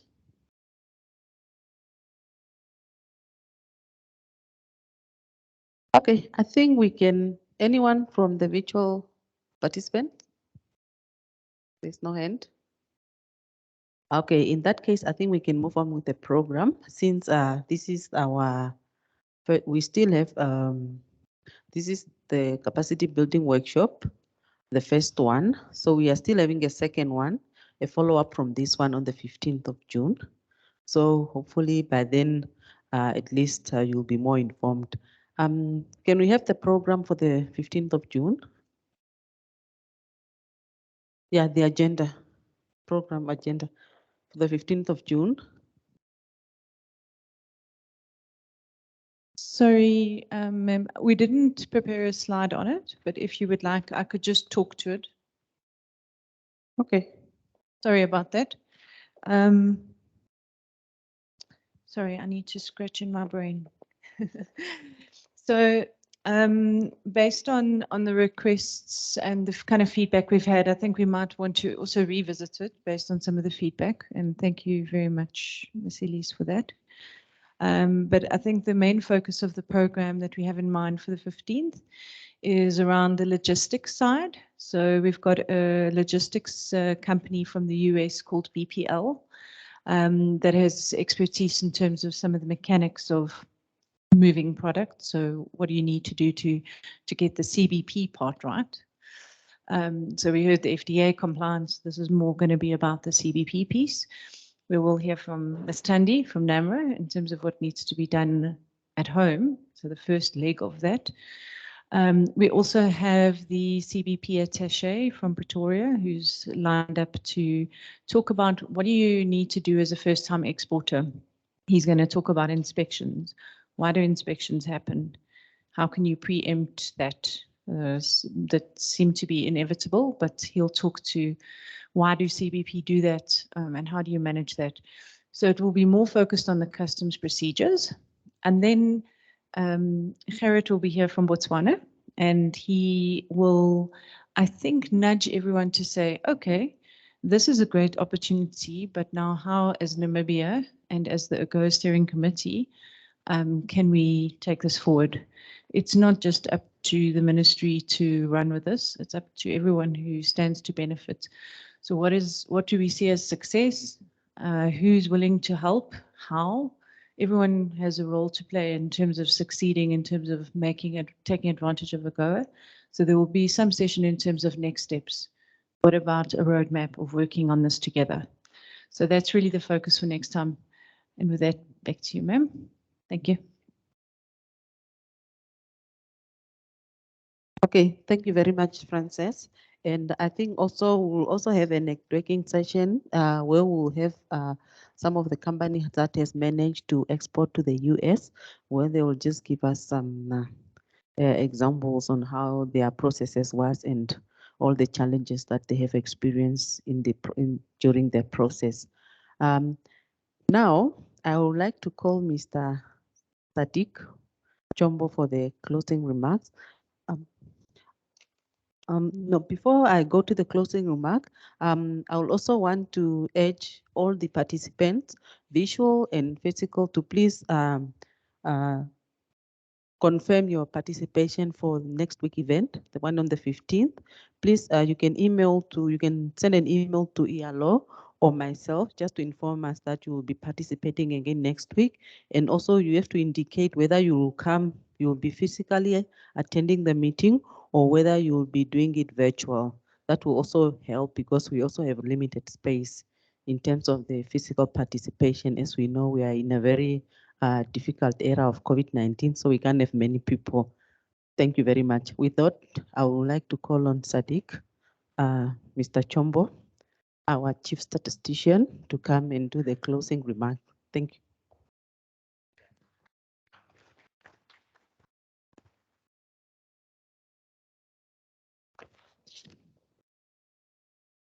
Good evening once more. Well, it's indeed an honor to give the closing remarks on behalf of the director. She could not make it. She's out of the country on official duties. So distinguished participants, esteemed AGOA committee members, ladies and gentlemen, all protocol observed. As we are ending the first part of the AGOA capacity building today, I would like to take this opportunity on behalf of the Ministry of Industrialization and Trade to thank all of you for availing your time to come to this auspicious workshop And also, I want to thank those that were participating virtual. I could see on the screen here, we had above over 25 participants that were participating virtually, which indicates that this workshop was nicely and fully attended. So I would love to thank those people that attended virtually, not forgetting the people that are in the building to meet with me this evening. I would love to further also thank the presenters for this afternoon, all that deliberation that we had. I would love to thank all the presentations, and also not forgetting our two moderators that helped to smoothly facilitate this workshop. So, of course, the presentation was very, very useful. I am sure quite certain that, and I'm saying this without fear of any contradiction, that every one of us enjoyed this presentation. And of course, this will provide us with a broader picture, at least on how to, with a broader pictures on the export requirements to the USA, and also what are the opportunities that are there for Namibia in order for us to get these opportunities.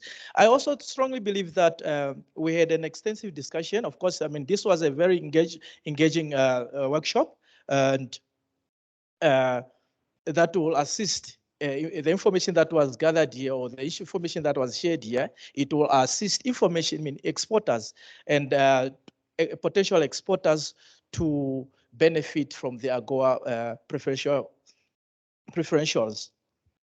My apologies for that. Sorry.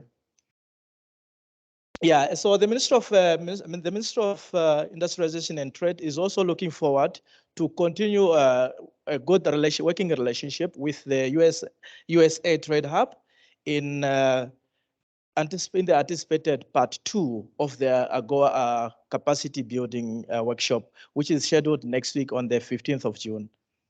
Allow me to say a final word of thanks to all of you for your active participation during this workshop.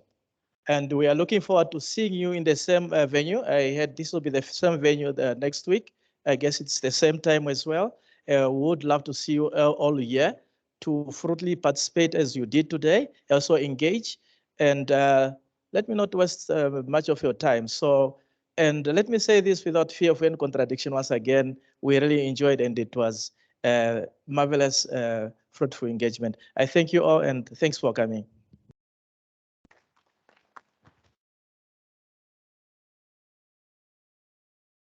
Thank you very much, Mr. Chombo. Now that we have closed the workshop, we are moving to the networking event with a feedback from the AGOA regional learning event.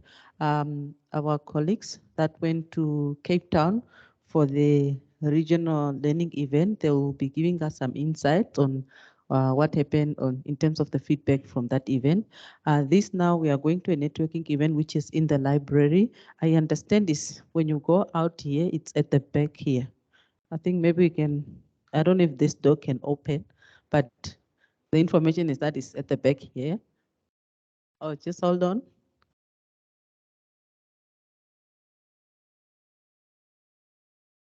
Thank you, Jeanette. So the reception or the library is the back of this side. So we've got the first lounge, and then across the grass you'll find it. But we can walk together to make it easier for everyone. Thank you so much. Okay, thank you very much. I think my facilitation will end here, and I would also like to thank my colleagues that came for the networking event that they've at least, I know today was a very busy day. There were a lot of activities, but at least they are here to give us feedback on their trip to Cape Town. Thank you.